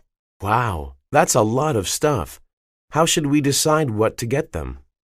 They have listed a coffee maker as one of the things they want, so why don't we buy them a nice coffee maker? Okay, how much is it? It's $40. Maybe we could get them some nice coffee cups and some coffee to go with it. That's a great idea. I think that will make a lovely wedding present. Leisure and entertainment. Unit 16. Collecting stamps. Hello everyone, my name is Franklin. I'm the president of the Greenville Stamp Collecting Club. Many people ask me why stamp collecting is such a popular hobby. There are several reasons. First, stamp collecting is inexpensive. Most letters come with stamps on them. All you need to do is remove the stamp from the envelope. It's true that nowadays we may not get as many letters as we used to. In that case, you might want to buy your first set of stamps. Stamp dealers often sell a lot of stamps for only $3. Second, stamp collecting is educational. Stamps have pictures of everything from world leaders to endangered animals to various sports. It is interesting to learn about the people and things that are pictured on the stamps. It's much more exciting than reading a boring history book. Also, stamp collecting can help build friendships between people from around the world. Stamp collectors in India, for example, can build stamp trading friendships with people from Mexico. They can learn about each other's culture while they exchange stamps. Finally, collecting stamps is something that families can do together. Parents and children can spend time enjoying the same hobby and build a closer relationship, instead of sitting in front of the television each night. So there you have 4 good reasons why stamp collecting is the world's #1 hobby. I hope you have enjoyed my talk. There are refreshments in the lobby. Thank you. Unit 17. Rock, Paper, Scissors. Come on, Tony, let's go to a movie tonight. We went to a movie on Saturday, Mary, but we haven't gone bowling for a long time. I know. Let's play rock, paper, scissors to decide. Rock, paper, scissors? It sounds like an interesting sort of game. How do you play it? First, we each make a fist with our right hand, and then we shake our fists at the same time. 1, 2, 3. On the count of 3, You can keep your hand in a fist, that's rock. Or open your hand with the palm flat, that's paper. Or keep your fist but put out your first and middle fingers, that's scissors. The winner is the person who has the stronger item. That sounds stupid because rocks are stronger than paper and scissors, so the rock will win every time. That's true in real life, Tony, but that's not how it works in this game. Rock can break scissors, but rock can be covered by paper, and paper can be cut by scissors. So rock defeats scissors, paper beats rock, and scissors beats paper. It's interesting that each item in the game can defeat one other thing and lose to one other thing. I wonder who invented this game. I don't know, but it's played all over the world. There's even a rock, paper, scissors world championship that has been held every year in Europe since 1934. Unit 18. Man's Best Friend. Why are dogs often called man's best friend? Probably because dogs have many of the qualities we want in our human companions. They are loyal, friendly, never argue, and are always glad to see us. This is one reason why we have dogs and other pets. Sometimes we might even prefer the company of animals to that of fellow human beings. Pets provide us with many other benefits as well. Studies have shown that having a pet nearby lowers the blood pressure of elderly people and raises their spirits. One study in Britain showed that people with pets recovered more quickly from heart attacks than those who didn't have a pet. The study also found that pet owners suffered from fewer common ailments such as colds, headaches, and fevers than people who don't own pets. Pets help children to learn responsibility. By learning to take care of their pets, children learn how to take care of themselves and other people. Walking dogs each day gives children regular exercise. Pets can also help keep us safe. Dogs, for example, guard our homes and scare away burglars. Guide dogs help blind people see when they need to go outside. Cats catch mice and rats in our houses. Finally, pets teach us compassion. They give us a chance to show our love to other living creatures. If we can love our pets, it becomes easier to love each other. And that might be the most important benefit of all. Unit 19. The Active Leisure Center. Bored with nothing to do? Come and check out the Active Leisure Center. We offer something for everyone. The center has a heated outdoor swimming pool with 5 different water slides for those who want some fun. There's also an indoor pool with lanes for more serious swimmers. Swimming lessons are available for all levels. The Active Leisure Center also has a fitness center for those who want to exercise. We have running machines, exercise bikes, weight machines, and free weights, and daily aerobics and jazz dance classes. Our fitness experts will be happy to provide you with a fitness program to suit your needs. The center has a sports hall where you can play indoor soccer, badminton, basketball, and various other sports. You can join community sports groups, sign up for tournaments, or just book the hall for you and your friends to use. With the school holidays coming soon, why not come and find out about our special holiday programs? We have programs for all ages, from kindergarten to high school students. And if you join now, you can even get a family discount. So come and take advantage of all that the Active Leisure Center has to offer. We're open from 6 a.m. to 10 p.m. on weekdays and 8 a.m. to 8 p.m. on weekends. For more information, call 325-6188 or visit our website at www.activeleisure.com. Unit 20. The Audition. Hi, Cindy. Are you ready for the big audition this afternoon? I don't know, Greg. I've been practicing the script all week, but the princess has so many lines that I don't know if I can remember them all.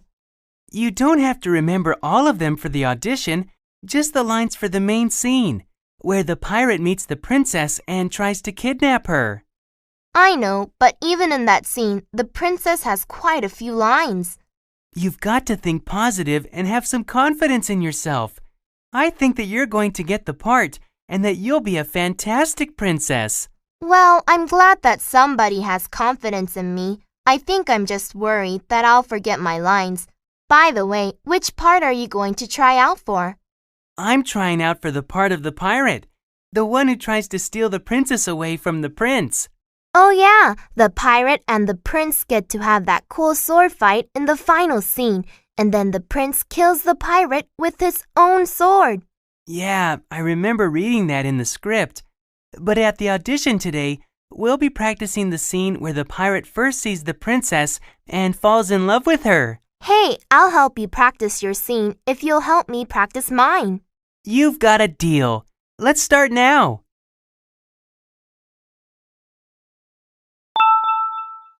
School and Family. Unit 21. Add, subtract, multiply, and divide. Hello there, Terry. How are you doing? Not too well. I'm really having trouble figuring out this arithmetic assignment. I can add and subtract pretty well, but without a calculator, it's difficult for me to multiply and divide. Hey, Olaf, I heard that you're excellent in math. My technique is that I try to imagine pictures in my mind so the numbers aren't just figures on a page, but something I can apply to real life. One way I do this is to imagine the numbers as if they were money. For example, if the equation is 753 minus 236, I think about $7.53 minus $2.36. It's $5.17 or 517. Easy!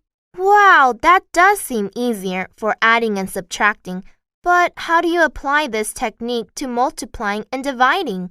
Okay, suppose the equation is 200 times 30. 30 is 3 groups of 10.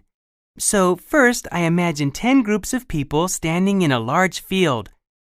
Next to each group is a sign with the number 200 on it. At the front of the field is a huge sign with the number 2000 on it because 200 times 10 equals 2000, right? But the problem requires 200 times 10 3 times, so I just add 2 more fields of people to my picture with 2 more signs that say 2000.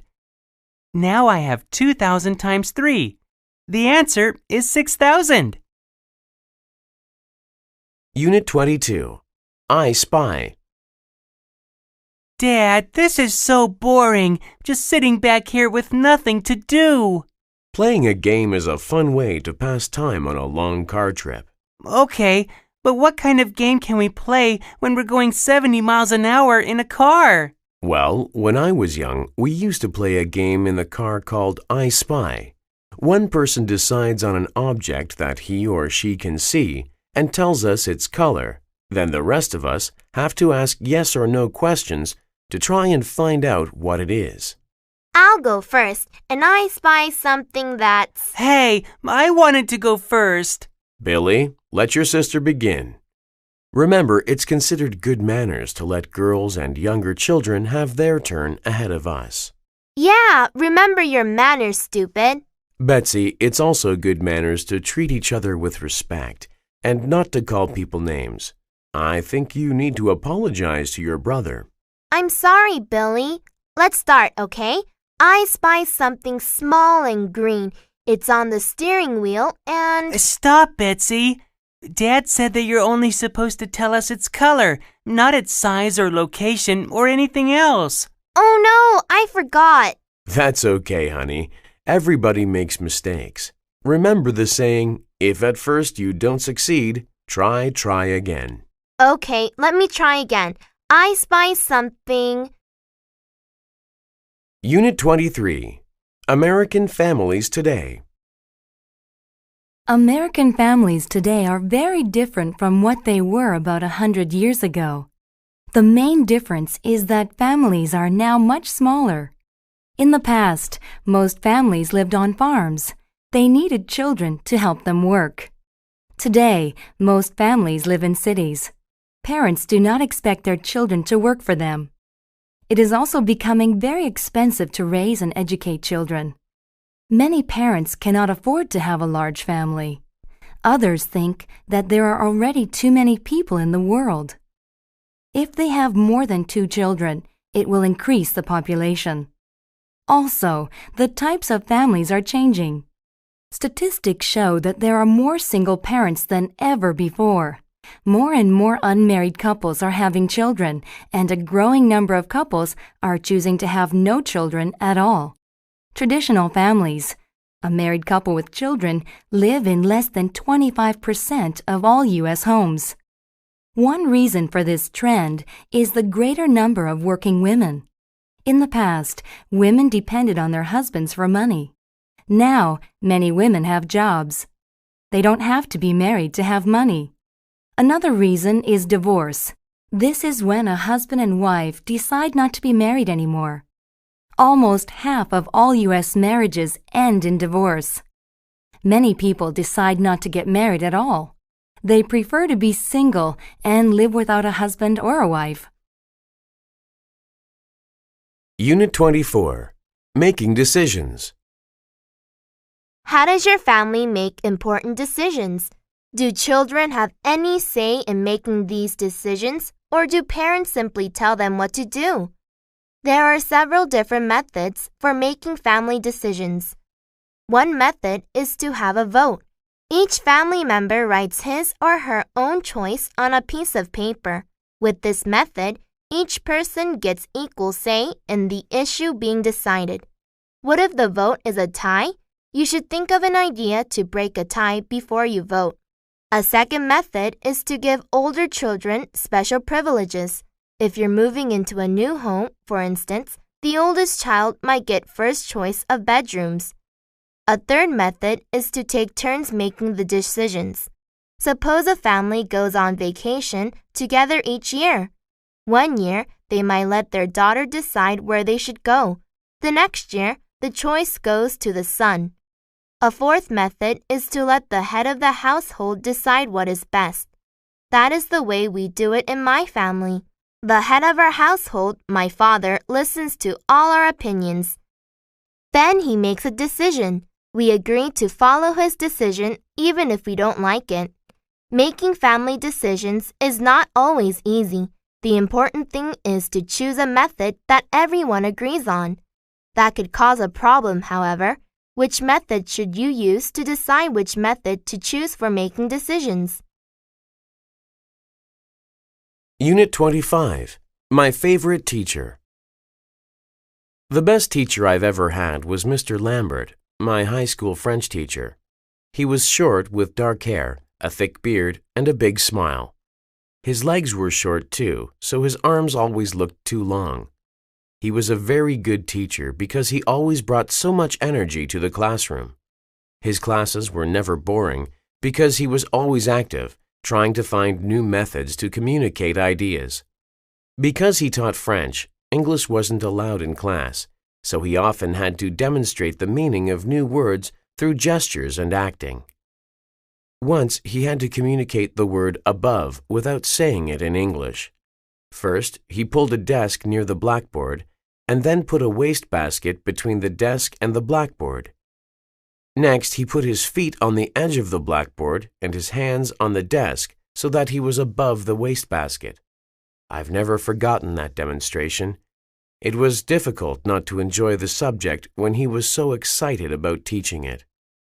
The most important reason that Mr. Lambert is the best teacher I've ever had is that he loved all his students, even when we made him angry by speaking English in class. Whenever that happened, the students always felt guilty because they had so much respect for him. Now that I'm a teacher, I try my best to be like Mr. Lambert. He is my role model. People and Work. Unit 26. Meet Deborah. Hi, my name is Deborah Garrell. I'm a 20-year-old communications major at New York University. I love being at university. I'm enjoying my courses, and I meet many new people every day. It seems like a new adventure, and I love adventures. I spent my childhood traveling all over the world and learning about different cultures. You see, my father works for the World Bank, so our family has always moved around a lot. I've lived in Mongolia, East Timor, Brazil, Nigeria, the Netherlands, and the United States. The hardest part of growing up was saying goodbye each time we had to move. But I would always remind myself that I would make new friends soon, and I always did. I've learned not to be shy. After leaving one place, I would always email or call my old friends. I would tell them about the new adventures I was having and ask them about new things in their lives. That is probably the reason I chose to major in communications. I like to keep in touch. It's obvious that I love to travel, isn't it? But I also enjoy dancing, reading, going to the theater, and riding horses. If you share any of these interests and would like to learn more about me, please let me know. And if you have different interests, I'll remind you, I'm always looking for a new adventure. Unit 27. What's in a name? Sai, do you have a local driver's license that we can rent the car with for our trip this weekend? Sure, Jen. Here you are. It says here that your name is Sarang Patel, but I thought your first name was Sai. Sai is my nickname, and Sarang is my given name. It means navigator in Hindi. At the time I was born, things were confusing and difficult for my family in India. My parents wanted a son who could lead and guide our family to success. Well, I just hope you can lead and guide all of us to the beach this weekend. Ha ha, very funny. So, your nickname is Jen, and your given name's Jennifer. Do you know how you got that name? Actually, I was named after my father's grandmother, Guinevere. Wasn't Guinevere the wife of King Arthur in that old story from England? Yes, she was. And her name means pure. It's interesting how people get their names. In India, we don't name children after their relatives like they do in America. To me, it's strange to see names like Jack Johnson Jr. and George Bush Sr.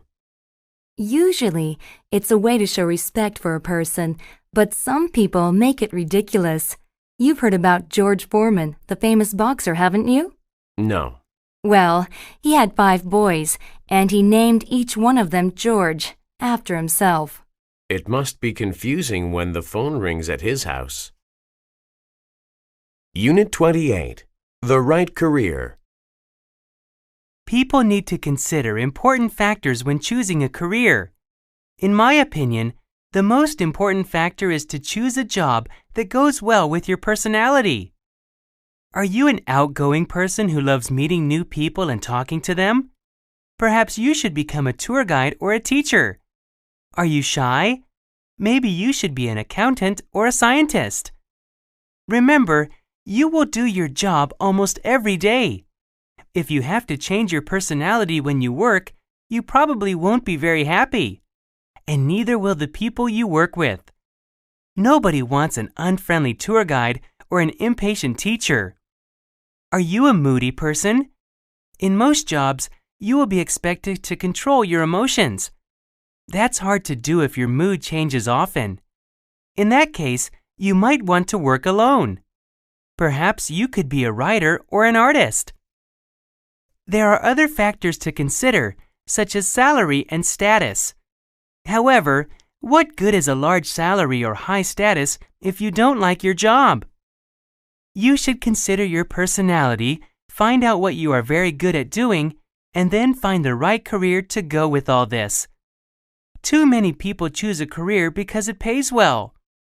Too often, they find they don't like their jobs. But by then, they feel like they're in a trap, and they can't escape. Finding a good career is important.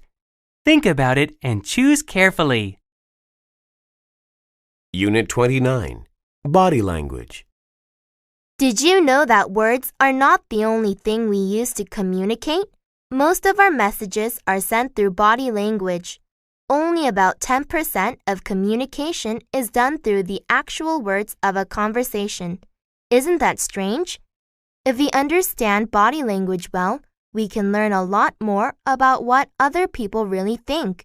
We can also use body language to send the right message to others. Have you ever felt dislike for someone without knowing why? Well, he or she might have been sending out a negative message through body language. What kind of things should you look for if you want to understand body language? First, look at people's eyes. If people are lying, they may not look directly at the person they are talking to, and the pupils of their eyes may shrink. Next, look at people's arms. Arms crossed in front of the body might mean a person is unfriendly or afraid. He or she might be trying to say, "Stay away." If the arms are by the side or at the back of the body, the person might be saying, "Come closer. I won't hurt you." But keep in mind that there is no accurate way to interpret body language all the time. Sometimes, talking is still the best way to communicate. However, knowing about body language will improve the way you communicate and help you understand other people better. Unit 30, Veterinarians. If you like animals and science, you might want to be a veterinarian. Veterinarians are animal doctors. They take care of sick and injured animals. Like doctors, vets perform surgery and give medicine. When an animal is sick, vets examine it to find out why. They look for clues in the way an animal looks and acts. For example, if a dog is walking in a strange way, it might have injured its leg. Vets need to observe animals carefully since animals cannot speak to tell anyone what is wrong. Vets prevent health problems in animals by giving vaccinations and checkups and fixing teeth. They also teach owners how to feed and train their animals. Vets use special tools to perform surgery. They fix broken bones, take out tumors, take x-rays, and treat wounds. Most vets treat small pets, including dogs and cats. A few vets focus on large animals such as sheep, cows, and horses. Large animal vets usually drive to ranches and stables where their patients live. Often they help when the animals give birth. Vets who work with large animals often work outside in all kinds of weather. A few vets work in zoos and aquariums.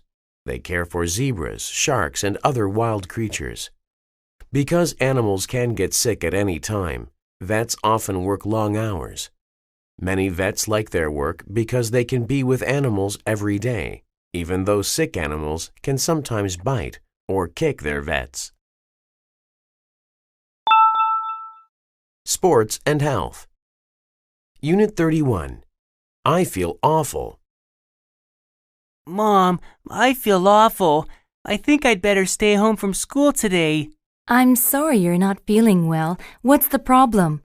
I have a stomachache, my head hurts, and I have a sore throat. Well, we'd better take your temperature and make sure you don't have a fever. Keep this thermometer under your tongue for a minute or two. Remind me to call your teacher and tell her you're sick later on today. All right, let's check. Oh dear, you've got a fever. Your temperature is 103, so I think we need to give Dr. Thompson a call.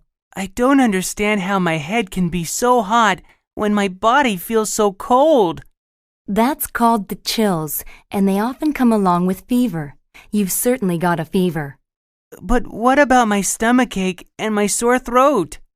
Well, that's another reason we need to go see Dr. Thompson, because when you have a stomachache, fever, chills, and a sore throat, it usually means that you have something more serious than a common cold. I think you've probably got the flu. I hope it's not too serious, because we've got a basketball game Thursday, and the coach told me that I'll probably start. If you want to recover from the flu in time for your game, you'd better get plenty of rest, take the medicine the doctor gives you, and drink plenty of water. I promise I will, Mom. But let's go and see Dr. Thompson now. Unit 32. Why do we sneeze? A sneeze is a very interesting thing. We use many different muscles when we sneeze.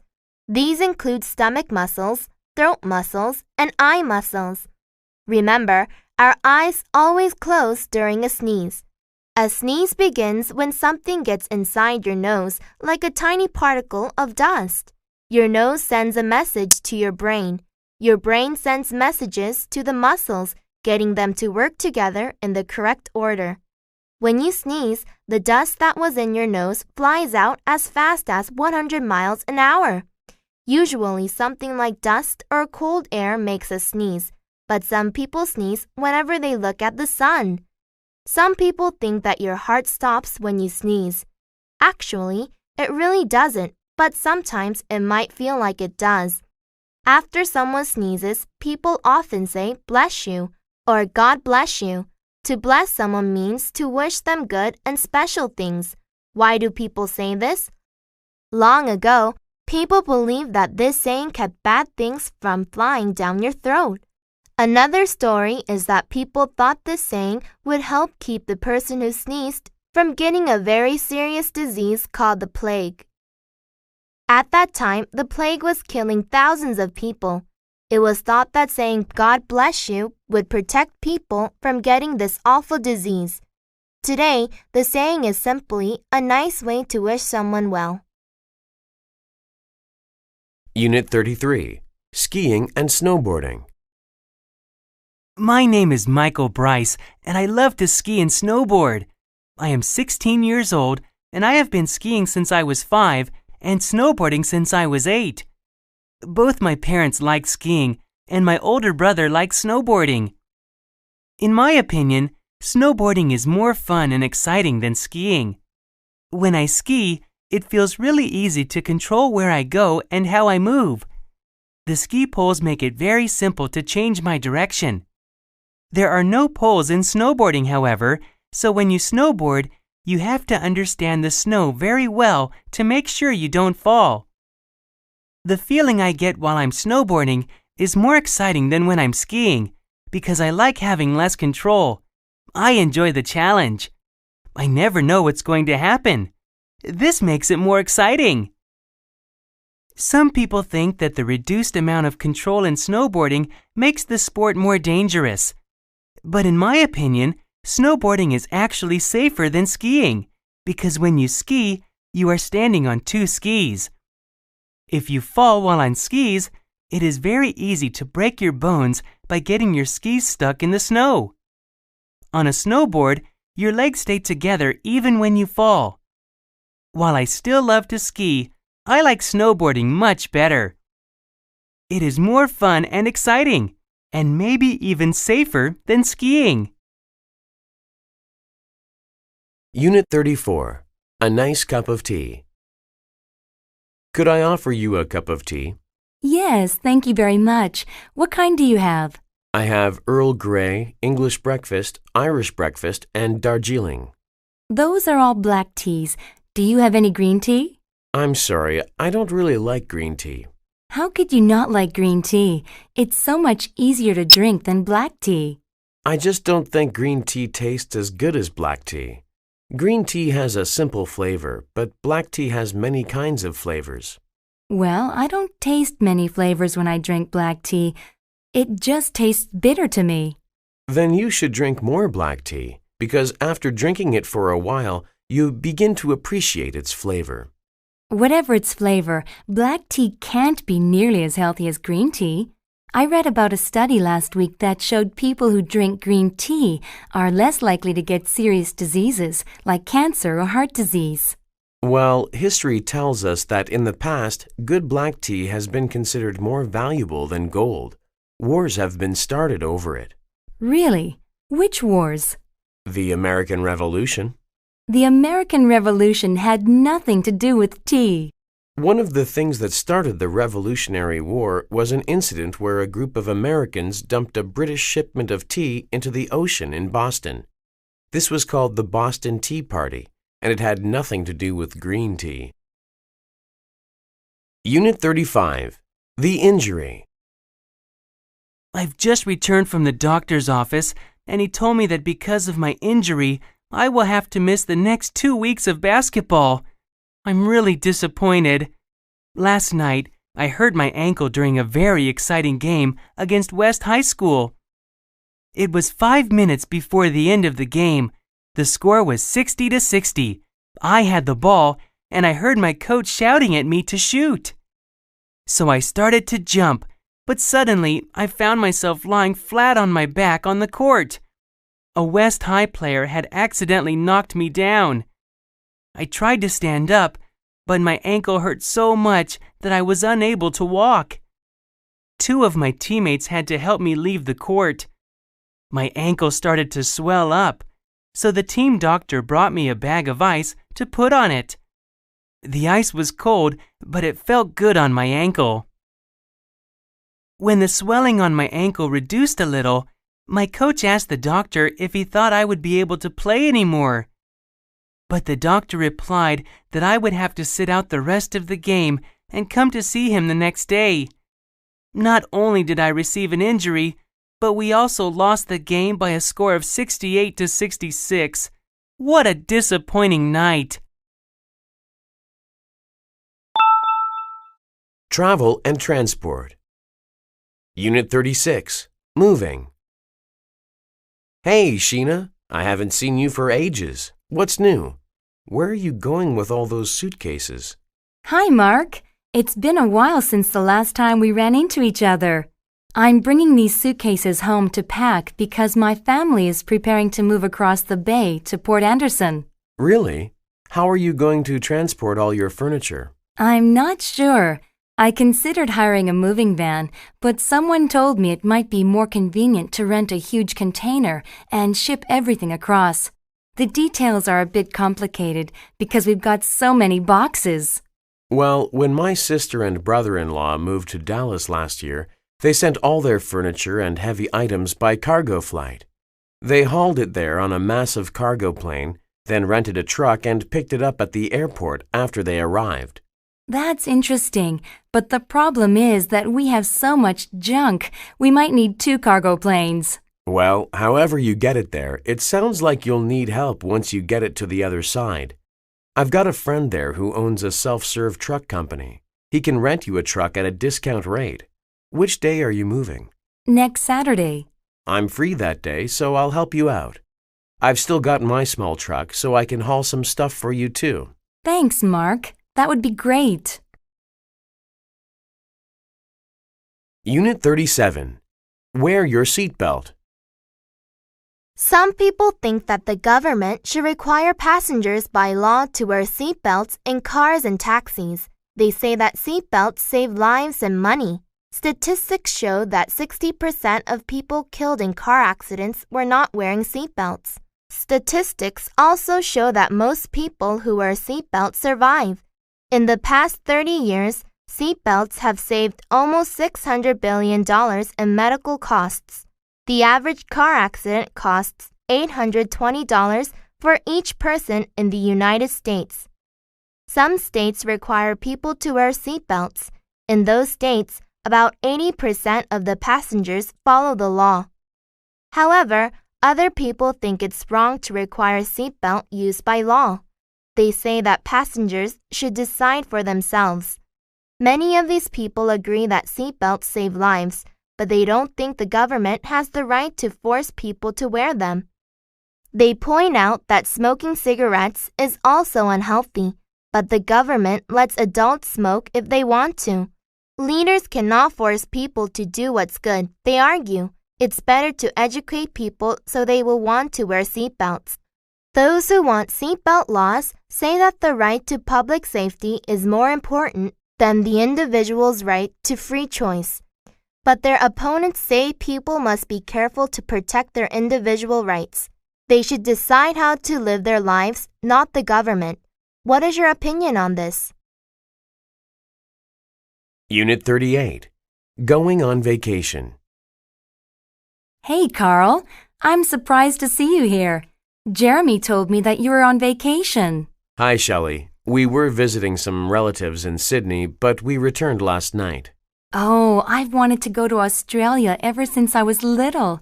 Tell me what it was like. It was fantastic. We fed kangaroos, walked through rainforests, and swam in the ocean. What was really great was when we took a train to Brisbane to see the Great Barrier Reef. I've heard that flights to Australia are pretty expensive. My dad knows someone who works for Qantas Airlines, so we were able to get a good deal. The tickets were only $800 per person for a round trip. Wow, that is a good deal. When we went on vacation to Bangkok last year, it cost $1,000 for a round-trip ticket, and Thailand's closer than Australia. What did you like best about Thailand? Well, the food was delicious, and riding elephants was exciting, but I'd have to say that the beach was the best part. The only unpleasant part of the trip was after we got home, when we found out that the airline had lost some of our luggage. My father's suitcase and my sister's backpack were missing. So the airline lost 2 pieces of luggage? How long did it take you to get them back? 3 days. But the good news is that when they finally found them, they delivered them right to our front door. Unit 39. Traveling by airplane. Airplane travelers can choose between 3 kinds of tickets: first class, business class, and economy class. Most people buy economy class tickets. They are cheaper, so travelers can go to more places more often. Business class is more expensive, with good seats and good service.